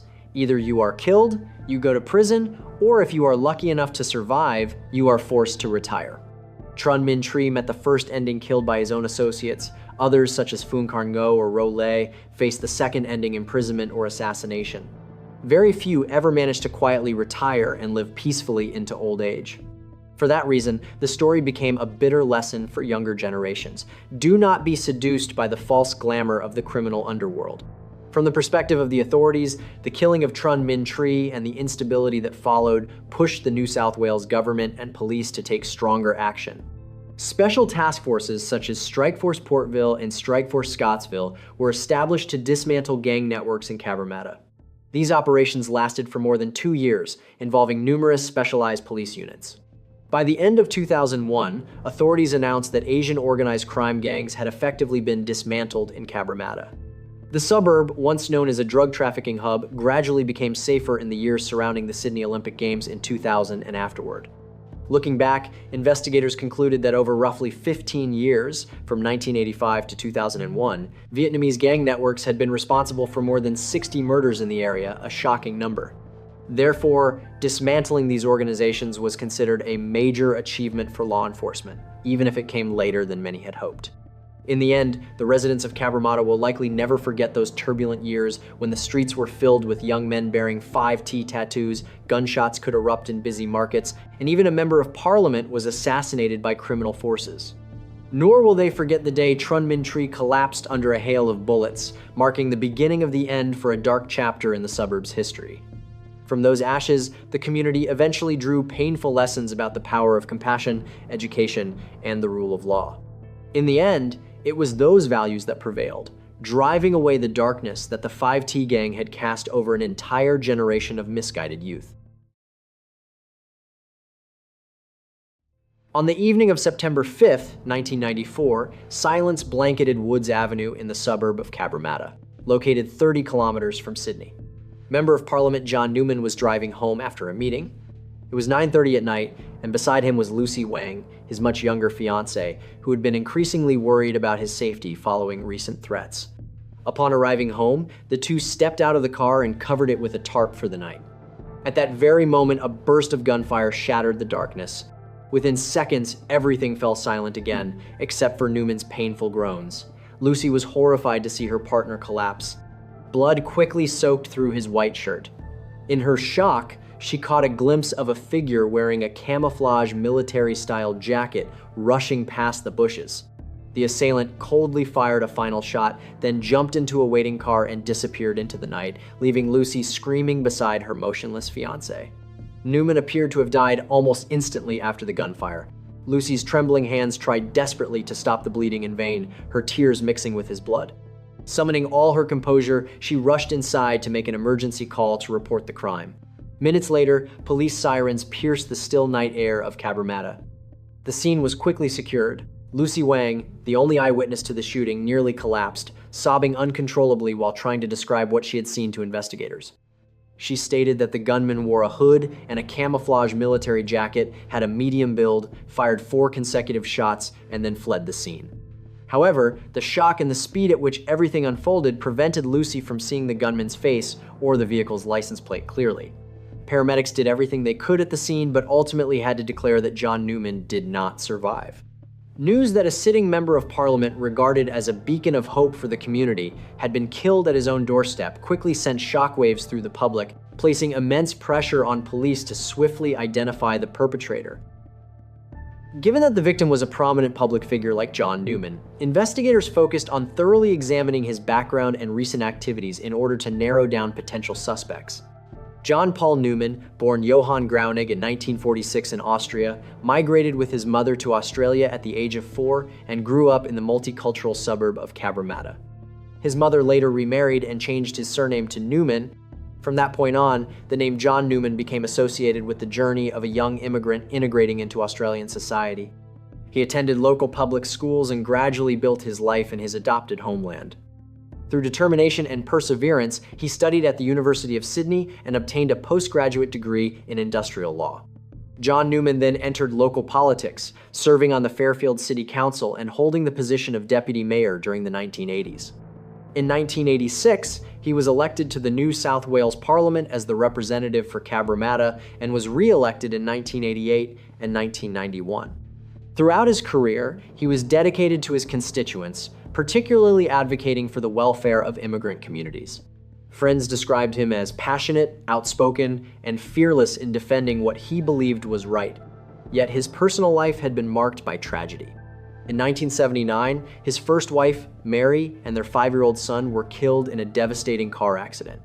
This personal loss drove him to devote even more energy to his work, treating the community as his extended family. Later, he found happiness again with Lucy Wang, a gentle and devoted woman of Chinese descent. They became engaged and planned to marry at the end of 1994, but the murder occurred before their wedding could take place. As a politician, Newman undoubtedly had enemies. Those close to him revealed that he had received multiple threats, yet he dismissed them, insisting he would not be intimidated. Few could have imagined that his courage and determination to confront wrongdoing would ultimately lead to such a tragic end. Still, the question remained, who harbored enough hatred to carry out such an act against Newman? To unravel the case step by step, a powerful multi-agency task force was formed, comprising the Homicide Squad, the Asian Crime Squad, the Tactical Unit, and the Australian Federal Police. Inspector Nick Caldis, an experienced officer in dealing with gang-related crime, was appointed to lead the investigation. He noted that the pool of potential suspects was broad due to the victim's prominent status, making swift and careful screening essential. In the early days of the investigation, detectives concentrated on 2 primary directions: Asian criminal gangs, particularly the 5T gang, and Newman's local political rivals. Investigators focused on the 5T gang because Newman had repeatedly and publicly denounced them, describing the group as a cancer-fueling drugs and violence in Cabramatta. Police intelligence identified 5T as being led by a Vietnamese crime figure named Truong Minh Tri. He was known for his brutality, having joined the gang in his early teens and rising to leadership at just 14 years old. He quickly absorbed or eliminated rival groups, becoming the dominant street boss of Cabramatta. By the age of 20, Truong Minh Tri wielded significant underground power, backed by loyal subordinates ready to act at his command. Newman's persistent calls to crack down on 5T, even proposing the deportation of its members back to Vietnam, undoubtedly made him a sworn enemy in Tri's eyes. The motive for 5T was clear. Within days of the assassination, Truong Minh Tri and the 5T gang were listed as primary suspects. However, police could not rely on assumptions alone. Inspector Caldis ordered the questioning of every accessible 5T member, yet obstacles quickly emerged. No one within the Vietnamese community was willing to speak about 5T. The gang's reputation for violence had instilled deep fear, and witnesses were terrified of retaliation if they cooperated with authorities. When police summoned Tree 5T for questioning, he remained calm and denied any involvement in Newman's murder. Without concrete evidence, charging him was impossible at that stage. Nevertheless, the shadow of 5T loomed over the investigation. In April 1995, a federal parliamentary committee was established to specifically investigate Vietnamese organized crime in Australia, signaling growing concern from central authorities over the situation in Cabramatta. The Newman Assassination Task Force consequently received increased resources and attention. However, an unexpected development occurred on August 7, 1995, 11 months after Newman's murder. Trun Minh Tree was himself assassinated. The 21-year-old 5T leader was shot multiple times and collapsed on a street in Bankstown, Western Sydney. News of Tree 5T being killed sent shockwaves through Cabramatta's underworld. Was this killing connected to Newman's assassination or simply gang retaliation? Investigators later determined that Tree had been betrayed and killed by members of his own gang following internal disputes over power and money. His earlier assault on a subordinate reportedly breaking the man's leg had fueled resentment and ultimately sparked the deadly revenge. On the surface, Tree's death appeared unrelated to Newman and instead the result of internal gang conflict. However, the elimination of the 5T leader significantly altered the direction of the Newman investigation. It removed a key suspect and raised a new possibility that a true mastermind might have orchestrated both assassinations from behind the scenes. At this point, Inspector Caldas increasingly turned his attention to the second theory, political motives in Newman's rivals. Under this line of inquiry, Phuong Karn Ngo became a central figure of interest. Months earlier, sources within the community had already mentioned Phuong Ngo as someone who might benefit from Newman's death. Indeed, his background contained several suspicious elements. Phuong Karn Ngo was born in 1959 in South Vietnam, grew up amid the turmoil of war, and migrated to Australia in 1982. From humble beginnings, he worked his way up to become a prominent businessman and political figure within Sydney's Vietnamese community. Phuong Ngo operated in the restaurant industry and actively participated in community organizations. He co-founded the Vietnamese language newspaper Dun Viet and was involved in groups such as the Mekong Club, an association of business people and influential members of the Vietnamese community. Thanks to his skillful networking and the backing of a segment of Vietnamese voters, in 1987 he was elected to the Fairfield City Council, becoming one of the first Vietnamese Australians to enter local politics. He was a member of the Australian Labor Party, ALP, the same party as Newman, served as deputy mayor of Fairfield in 1990, and was at one point regarded as a promising representative voice for the Asian community within the ALP. On the surface, Phuong Karn Ngo appeared to be a successful Asian Australian politician, serving as a bridge between immigrant communities and government authorities. However, behind that polished image lay several shadows. Within the Fairfield branch of the Labor Party, rumors circulated that Phuong Ngo used the Mekong Club as a front for questionable business dealings. Newman himself had previously implied that Ngo's circle consisted of thugs masquerading as a community organization. Tensions between the two escalated sharply in the early 1990s. In 1991, Phuong Ngo ran as an independent candidate against Newman in the Cabramatta parliamentary election. Newman viewed the move as sabotage and responded by issuing a press release questioning his rival's immigration status. The result was a crushing defeat for Phuong Karn Ngo, who secured only 11.7% of the vote. Rather than withdrawing, however, Phuong Ngo began quietly lobbying behind the scenes. Several right-wing members of the Labor Party invited him to join a newly formed branch aimed at counterbalancing Newman's influence. From that point on, the internal power struggle between John Newman and Phuong Karn Ngo intensified. The two factions openly accused each other and engaged in branch-stacking tactics, recruiting large numbers of new party members to manipulate internal votes. At the same time, several side controversies deepened their hostility. One notable incident involved the installation of a commemorative plaque related to the Chinese Revolution at the entrance of Cabramatta Freedom Plaza, a plan allegedly backed by Phuong Ngo. Newman strongly opposed the move, and local newspapers reported that Phuong Ngo was responsible, prompting him to file a lawsuit that was later settled out of court. From once sharing party affiliation, the two became bitter enemies, reportedly refusing even to acknowledge each other at community events. For Phuong Karn Ngo, Newman's presence obstructed both his political ambitions and certain business interests. Conversely, Newman regarded Phu Ngo as a dangerous populist politician with murky ties to underworld figures. In the period leading up to the assassination, the two men were described as standing on opposite sides of a political battlefield in Cabramatta, each waiting for an opportunity to undermine the other. With such a clear potential motive, Phu Ngo inevitably fell under the task force's scrutiny. The challenge was proving any involvement. As a seasoned and calculating politician, Phu Ngo would undoubtedly have prepared a solid alibi.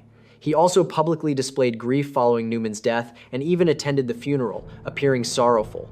However, Inspector Caldas noted a striking detail. On August 13, 1995, Phu Ngo was present at the funeral of Trun Minh Tri, the 5T gang leader who had been assassinated. That day, many Vietnamese shop owners in Cabramatta closed their businesses in mourning for Tri 5T, a show of respect for the crime boss that had not even been seen at Newman's funeral. Among the crowd paying respects to Tri, the presence of Phu Ngo raised serious questions.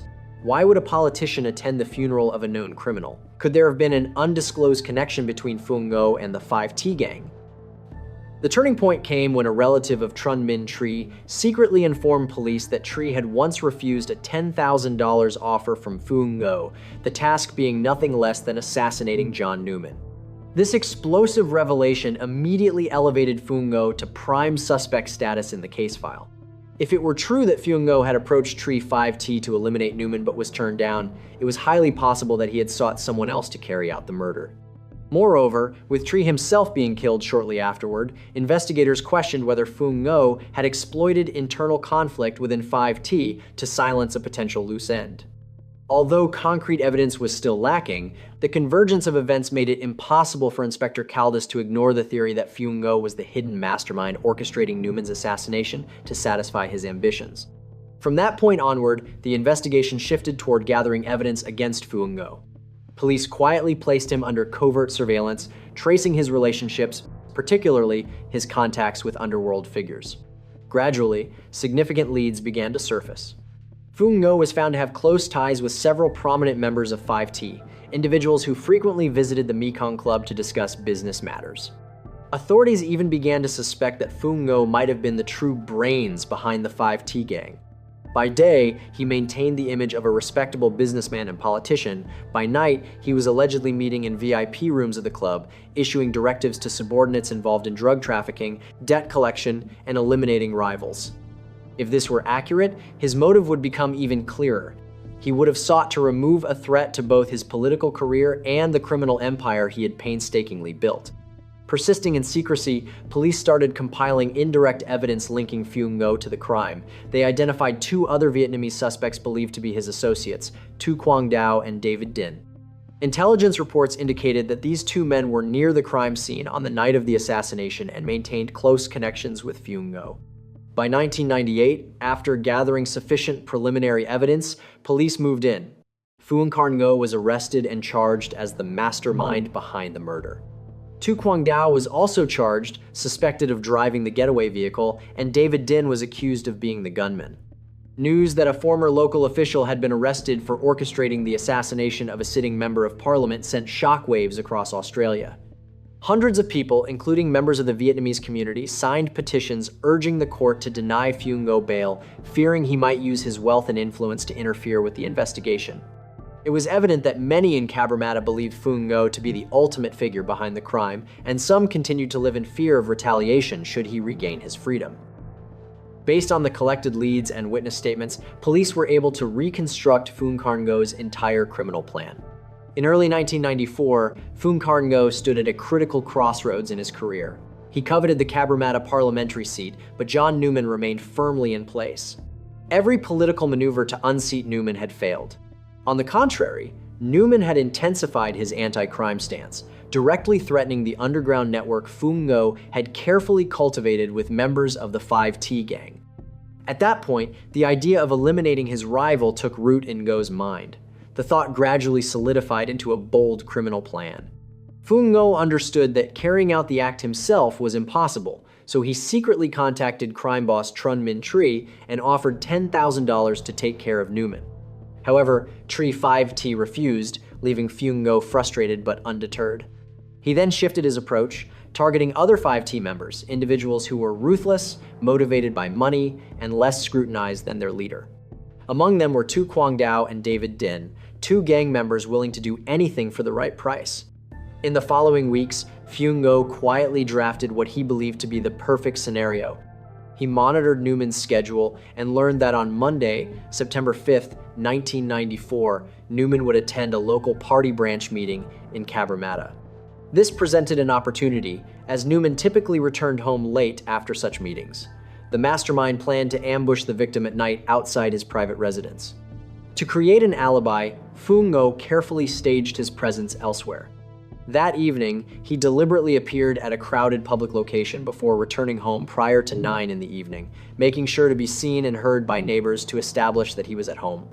Meanwhile, he assigned Dao and Din to execute the attack. The chosen weapon was a semi-automatic handgun fitted with a suppressor. Phuong Ngo also gave explicit instructions on eliminating evidence afterward. The firearm was to be thrown into the Georges River, a location he calculated would conceal it beneath muddy waters, making it difficult to determine how long it had been submerged if ever recovered. On the fateful night of September 5th, 1994, Phuong Ngo remained at home, anxiously awaiting news. Around 9 in the evening, he discreetly made a brief phone call to Tu Quang Dao to confirm that everything was ready. In the darkness, the vehicle carrying Dao and Din was already parked near Newman's house on Woods Avenue, its headlights switched off. David Din, wearing a camouflage jacket and a cap, crouched low in the back seat, the loaded weapon in his hands. At approximately 9:30, from a distance, the assailant saw Newman's car slowly turn into the driveway. He quietly stepped out and hid behind a roadside bush just a few meters from the entrance. The dim streetlight was sufficient for Din to make out the silhouette of the Member of Parliament and a woman standing near the front of the car, covering it with a tarp. Without hesitation, he adjusted his timing and angle, then pulled the trigger twice. 2 bullets struck Newman squarely in the back. The victim collapsed, letting out a faint groan. Lucy Wang screamed in horror and turned to see a dark figure emerging from the bushes. David Din fired 2 additional shots before sprinting back to the waiting vehicle. He jumped into the back seat, and the car roared off, disappearing into a side alley at the end of the street. The entire attack unfolded in less than a minute. The vehicle then drove to the banks of the Georges River. David opened the trunk, retrieved a heavy bag, and threw it into the dark waters. Inside were the murder weapon, the camouflage jacket, and gloves. The plan had proceeded smoothly. There were no visible traces linking them to the crime. Meanwhile, at his residence, Phuong Ngo anxiously watched the clock. He attempted to appear calm while sitting with his wife and watching television, but his mind was elsewhere. Around 9:40 that evening, the home phone rang briefly before disconnecting the prearranged signal that the job was done. Phuong Ngo told his wife he had an urgent matter to attend to and drove to a secret meeting point where he met Dao and Din. There, he handed each of them a thick envelope filled with cash and instructed them to remain silent. Before they parted ways, Phuong Ngo reminded them to be cautious regarding boss Trun Minh Tree. He returned home close to midnight, feeling relieved and triumphant. The next morning, news of Newman's assassination dominated headlines and broadcasts, sparking widespread public outrage. Phuong Ngo appeared before the public, feigning shock and sorrow. He even sent a funeral wreath to Newman's service. When police began questioning individuals connected to the case, Ngo performed convincingly, cooperating with investigators and expressing sadness over the loss of a colleague and friend. Just as he believed everything had settled, misfortune struck when Trun Minh Tree, who had known about the $10,000 offer, began growing suspicious and reportedly expressed intentions to personally deal with whoever had dared to commit a murder on his territory. Phuong Ngo feared Tree might expose him. Then, in August 1995, news reached him that Tree had been shot dead. Phuong Ngo breathed a sigh of relief, believing the final obstacle had been removed. He calmly attended Tree's funeral to maintain credibility with associates. However, that very overconfidence made him careless. He did not realize that police had long been monitoring and gathering intelligence about his shadowy ties to the 5T gang. His every move was under close observation, from attending Tree's funeral to his phone calls.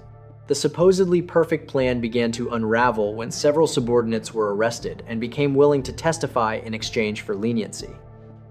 Although the alleged mastermind had been arrested, the case was far from resolved. What followed was a prolonged legal battle lasting 3 years, marked by numerous twists. The first trial of Phuong Ngo and his co-defendants began in 1999 but was aborted due to procedural issues. In 2000, a second trial was held. However, the jury was unable to reach a unanimous verdict. It was not until the third trial in 2001 that the deadlock was finally broken. Prosecutors presented a comprehensive indictment outlining Phuong Ngo's alleged conspiracy. The circumstantial evidence included testimony that Ngo had offered Trun Minh Tree $10,000 to assassinate Newman, proof of his close association with the 5T gang, and mobile phone records indicating that on the night of the murder, his phone had connected to cell towers near the Georges River, the location where the murder weapon was later recovered. In addition, former 5T gang members testified anonymously that Phuong Ngo frequently summoned them to the Mekong Club to discuss business, indirectly indicating collusion. Altogether, the evidence painted a clear picture that Newman was assassinated on Phuong Ngo's orders, driven by motives of power and personal interest. Meanwhile, Phuong Ngo's defense attorneys argued vigorously that their client was innocent, claiming police and prosecutors had built a case without direct evidence. They emphasized that no eyewitness had seen Phuong Ngo, Tu Quang Dao, or David Din at the crime scene. According to the defense, the case relied heavily on the testimony of criminals seeking leniency in exchange for cooperation. The defense even attempted to cast doubt on Lucy Wang, the sole eyewitness. They focused on the fact that Lucy had only briefly glimpsed the attacker and could not identify him, and raised rumors suggesting she had questionable associations. However, this victim-blaming strategy was quickly dismissed due to lack of evidence, and few believed that Newman's fiancée would have played any role in harming him. The proceedings reached a tense climax when the jury once again struggled to reach consensus, echoing the earlier deadlock.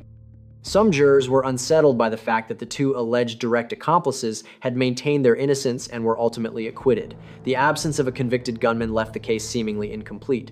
Nevertheless, prosecutors stressed that a conviction for conspiracy did not require identifying or convicting the shooter, only proving who orchestrated and directed the crime. They argued that the evidence of Phuong Ngo's role was compelling. Ultimately, the jury found Phuong Ngo guilty of orchestrating the murder.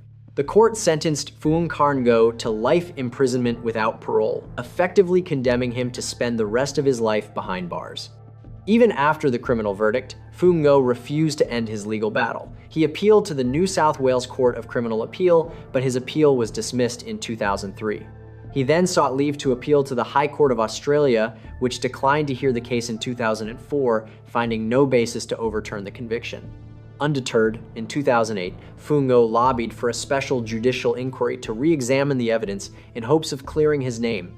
The review lasted several months and cost nearly $800,000 in public funds, but by the end of 2009, the original verdict was upheld. To this day, Phuong Ngo continues to proclaim his innocence and pursue further appeals, though prospects remain slim. Some supporters argue that a miscarriage of justice may have occurred, noting that the actual gunman has never been convicted. However, the majority of public opinion, especially within the Vietnamese community in Cabramatta, appears to accept the outcome of the thorough investigation.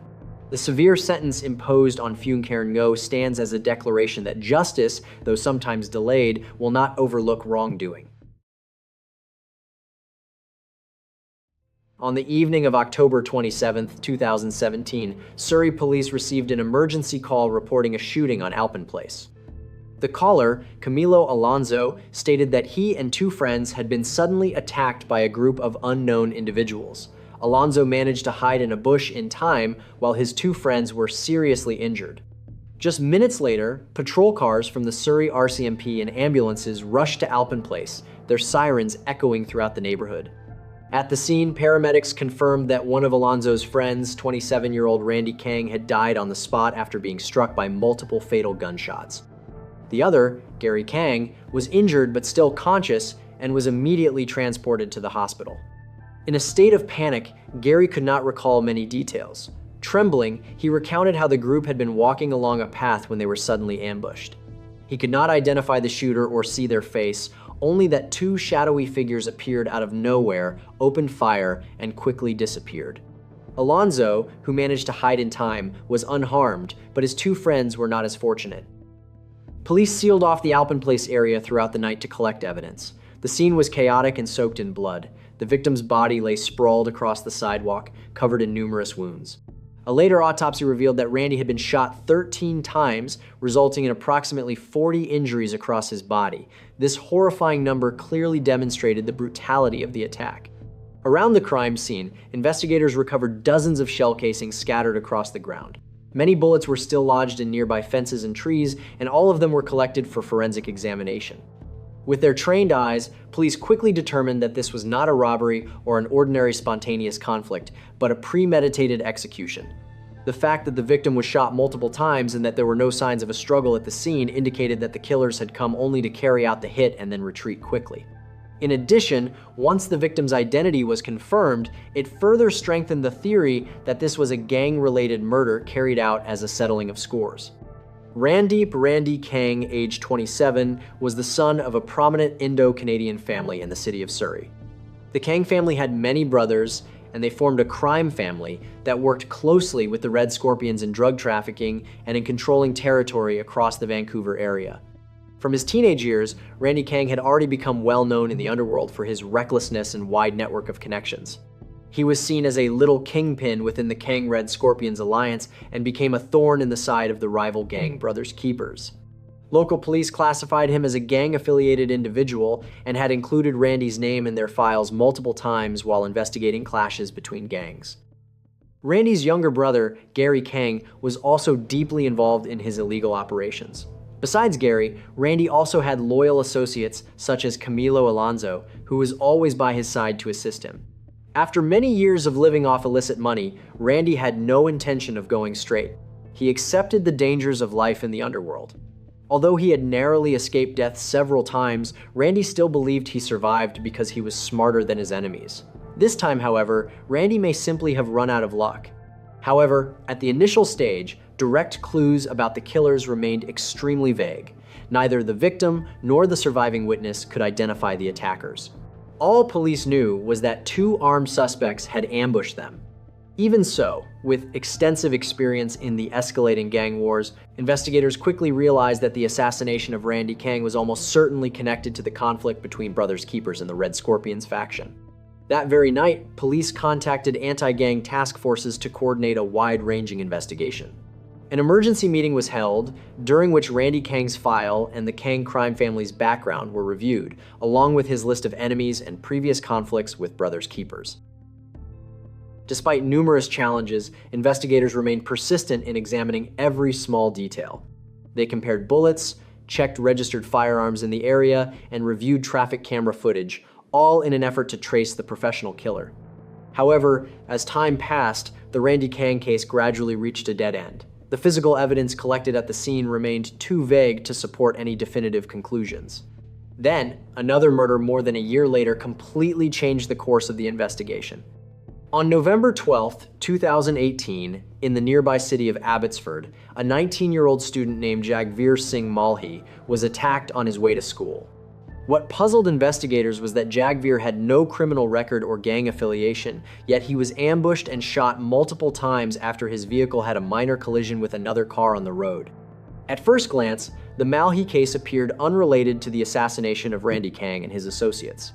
However, investigators quickly noticed a suspicious similarity between the two incidents. The perpetrators used bold ambush tactics in broad daylight, opened fire indiscriminately, and then fled the scene rapidly. More importantly, intelligence sources indicated that although Jagveer himself had no involvement, some of his acquaintances were connected to ongoing gang conflicts.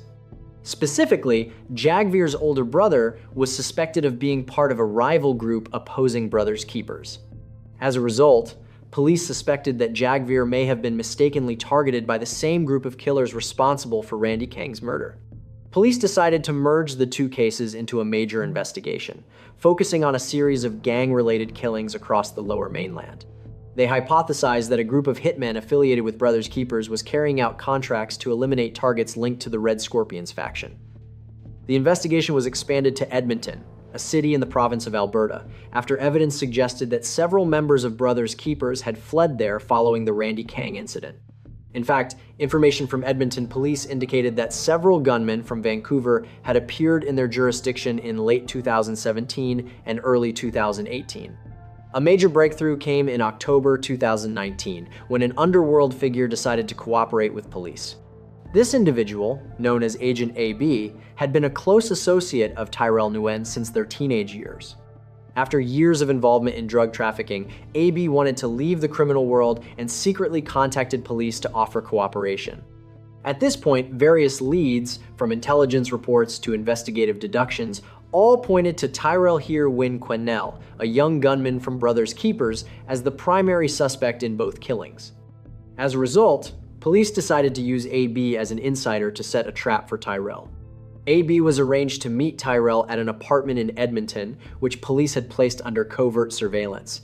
To maintain his cover, AB told Tyrell that he was also on the run and needed help from his old friend. Tyrell grew suspicious of nothing and quickly trusted him. Over several weeks, Tyrell and AB met multiple times at the apartment, where police had secretly installed 5 hidden cameras to gather evidence. Knowing that Tyrell was a cautious and calculating individual, AB used a clever tactic. He encouraged Tyrell to write sensitive information on a whiteboard instead of speaking or texting in order to avoid recordings or leaving traces on phones. Whenever they needed to discuss details, they would write them down and erase them immediately afterward. Tyrell believed this method was secure and left no evidence, but he had no idea that every stroke on the board was captured by hidden cameras installed by the police. Little by little, the secrets of the 2 murders were casually confessed by Tyrell to AB during these private meetings. He described in detail how he and his accomplices ambushed the Kang brothers, boasting that the operation had gone smoothly and that they had been generously paid. Tyrell even revealed that they had received $100,000 for carrying out the hit on the Kang brothers, and that immediately afterward, they fled to Edmonton out of fear of retaliation from Red Scorpion's associates. The entire process of these admissions was recorded as compelling evidence. At the same time as the covert investigation involving AB, police also made a breakthrough in the Jagvir Malhi case, thanks to evidence left behind at the scene. The Acura TL, used by the attackers to follow and intercept Jagvir's vehicle, was found abandoned in a remote area in Surrey. The perpetrators had attempted to set the car on fire to destroy evidence, but fortunately, a nearby resident discovered it in time and extinguished the flames before it was completely burned. As a result, investigators were able to recover crucial evidence still intact inside the vehicle, including a Smith & Wesson handgun with ammunition matching the shell casings found at the scene, a sweat-soaked balaclava containing the DNA of Tyrell Nguyen, and a pair of gloves found in the car door, which also carried fingerprints and DNA matching Tyrell. In addition, police discovered the DNA of another individual on the gloves. Further investigation identified it as belonging to Joseph Whitlock, an associate of Tyrell. The recovered Glock 17 handgun was also the weapon Whitlock had used during the attack. These forensic findings not only directly linked Tyrell Nguyen to the murder of Jagvir Malhi, but also indirectly connected him to the Randy Kang case, due to the similarities between the 2 crimes. The investigation did not stop there. Detectives also uncovered incriminating evidence online. They discovered that Tyrell, under the rap alias T-Sav, had uploaded a rap video on YouTube just a few months after the Randy Kang murder. The song, titled My Life, was a tribute to Gavin Greywall, the leader of Brothers Keepers, who had been assassinated in late 2017. However, hidden within the lyrics were suspicious lines boasting about a violent hit. In the song, Tyrell proudly bragged about his involvement in killings from a young age.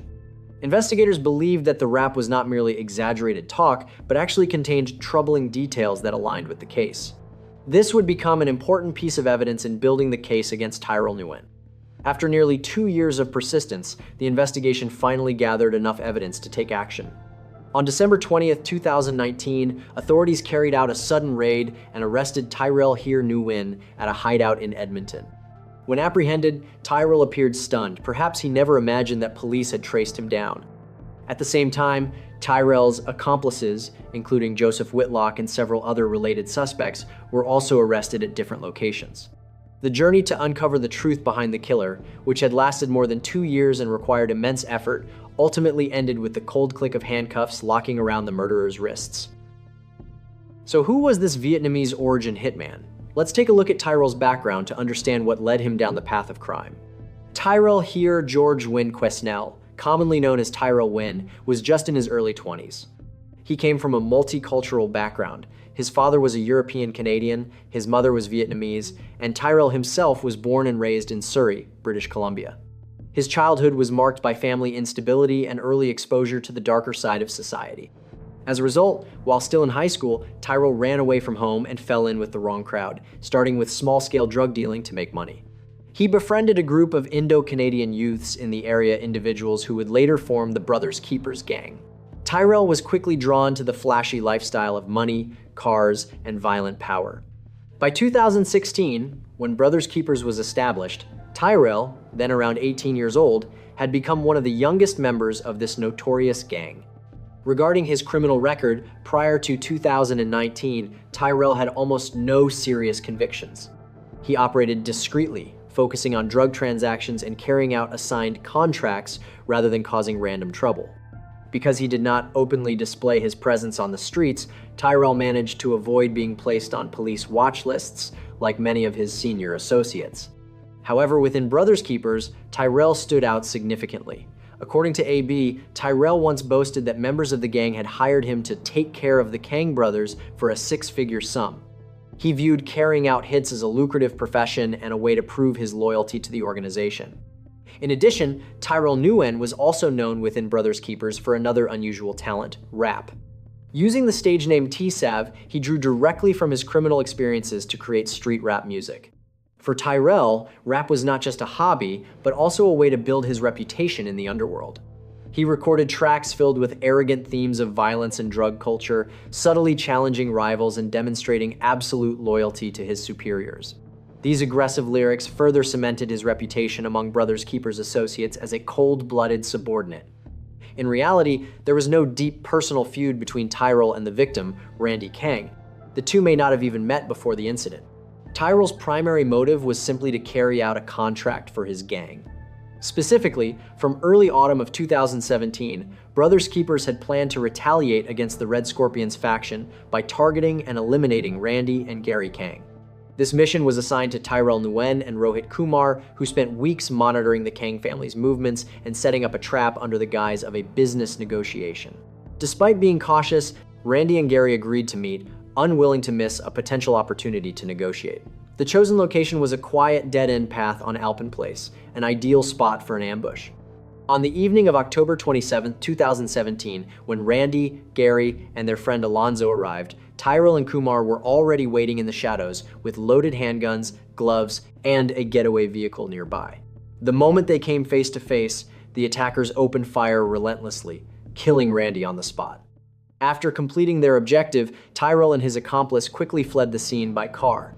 Just a few days later, they left Vancouver and relocated to Edmonton to avoid retaliation from rival gangs. However, 2 months later, Brothers Keepers leader Gavin Grewal was killed in what was believed to be a retaliatory attack carried out by the Kang faction. By late 2018, Tyrell accepted another assassination contract, this time targeting the older brother of Jagveer Malhi. He collaborated with his associate Joseph Whitlock, stealing an Acura TL and installing a tracking device to monitor the Malhi family. After 5 days of waiting, on the morning of November 12, 2018, when the family's vehicle left the house, they began following it. What Tyrell and his accomplice did not expect was that the person driving that day was Jagveer Malhi, someone completely uninvolved in gang activity. On a quiet stretch of road, Whitlock deliberately bumped into Jagveer's car to stage a minor collision. When the student stepped out to inspect the damage, Tyrell and Whitlock immediately rushed out and opened fire repeatedly. Jagveer collapsed beside his vehicle. The two killers quickly fled and set the Acura on fire to destroy evidence, but the flames were extinguished in time, leaving most of the evidence intact. The combination of DNA evidence, testimony from the informant AB, and the digital traces Tyrell left behind on social media ultimately led to his arrest in late 2019, bringing an end to the 2-year criminal spree of a reckless and cold-blooded young hitman. The double murder case involving Tyrell Nguyen led to a shocking trial at the Supreme Court of British Columbia.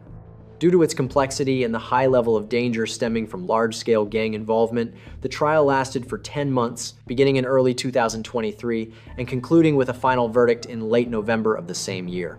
Tyrell Nguyen, then only 24 years old, faced multiple serious charges, including 2 counts of first-degree murder for the deaths of Randy Kang and Jagveer Malhi, as well as 2 counts of attempted murder targeting Gary Kang and Camilo Alonso. In court, Tyrell Nguyen consistently denied all charges and maintained a cold, almost emotionless demeanor. His defense argued that their client had been set up by the informant AB, claiming that Tyrell's statements were merely reckless boasting rather than genuine confessions of the actual perpetrator. However, the prosecution firmly rejected this argument with a series of highly compelling pieces of evidence. First was the detailed testimony of AB, accompanied by covert video footage showing Tyrell writing out the plan of the crime on a whiteboard. Next, forensic analysis confirmed that Tyrell's DNA perfectly matched samples found on the balaclava, gloves, and fingerprints left inside the burned vehicle. In addition, ballistic testing verified that the recovered firearm matched the wounds on the victims. Furthermore, CCTV footage captured Tyrell meeting multiple times with his accomplice Rohit Kumar before and after the crime. Traffic cameras also recorded the suspect vehicle traveling toward Kumar's residence at the exact time the murder took place. Notably, Tyrell's rap video titled My Life was introduced as key evidence. The prosecution convincingly demonstrated that the lyrics were not merely artistic expression, but instead described the crime in precise detail. Justice Miriam Gropper fully agreed with this argument. She concluded that the rap lyrics effectively served as an implicit confession by Tyrell. She also emphasized that Tyrell's use of a whiteboard writing and immediately erasing information demonstrated a high level of caution to avoid being recorded, behavior consistent with someone attempting to conceal a crime. In summary, the court determined that Tyrell's knowledge of the case details went far beyond what an outsider or someone who had merely heard about it could possess. After carefully reviewing all the evidence, the Supreme Court of British Columbia delivered its final verdict, finding Tyrell Heer Nguyen guilty as charged. On November 27, 2023, Justice Gropper officially convicted Tyrell on 2 counts of first-degree murder and 2 counts of attempted murder. For first-degree murder, Canadian law mandates a life sentence with a minimum parole ineligibility period of 25 years. Because Tyrell was convicted on 2 such counts, the court could theoretically have considered stacking the parole ineligibility periods up to 50 years. However, not long before, the Supreme Court of Canada had ruled that consecutive sentences exceeding 25 years were unconstitutional, as they violated the Charter. As a result, Tyrell Nguyen was sentenced to life imprisonment with eligibility for parole only after serving a minimum of 25 years. The sentence, delivered on January 11, 2024, officially brought the lengthy legal proceedings to a close. As for Tyrell, throughout the trial he remained almost completely silent. He showed no emotion upon hearing the verdict and did not offer any apology to the victims' families. Perhaps, as the judge noted, Tyrell had chosen the gang life as a life contract, and now he must pay for it with the remainder of his life behind bars. It is reported that Tyrell Nguyen filed an appeal in late 2024. As of November 2025, his appeal remains under review by the appellate court, with no final outcome yet. However, legal experts assess that the chances of overturning the verdict are extremely slim, as the original ruling was built on solid and well-supported evidence. Even if Tyrell continues to pursue appeals up to the Supreme Court of Canada, a life sentence will most likely remain the final and unchangeable outcome. As for the Kang family, they were forced to endure a devastating double tragedy. After losing Randy in 2017, by early 2021, their remaining son, Gary Kang, was also killed at his own home by other rivals. Although the case involving Tyrell Nguyen and the Brothers Keepers' attack on Randy Kang concluded with severe sentences, its aftermath continues to leave both society and law enforcement reflecting deeply. First and foremost, the case shocked the Canadian public due to its extreme brutality and recklessness. The shootings took place in densely populated residential areas, and the victims even included an innocent 19-year-old student. Local media continuously reported on every development of the investigation, with headlines highlighting the rapper charged with serious crimes. The public was left stunned, questioning how someone in his early 20s could become such a cold-blooded killer. The press also conducted in-depth analyses of gang culture among Asian and South Asian youth in the Vancouver area, warning that the illusion of wealth from illicit money and the allure of the gangster image are drawing a significant number of young people down the wrong path. What do you think about this troubling reality? Are there any effective measures strong enough to curb the expansion of criminal gangs? Share your thoughts in the comments below. And if you are interested in stories about the underworld like today's video, don't hesitate to leave a like, share the video, and subscribe to Vietnamese Case Files to follow more compelling cases. For now, goodbye, and see you again at the usual time tomorrow.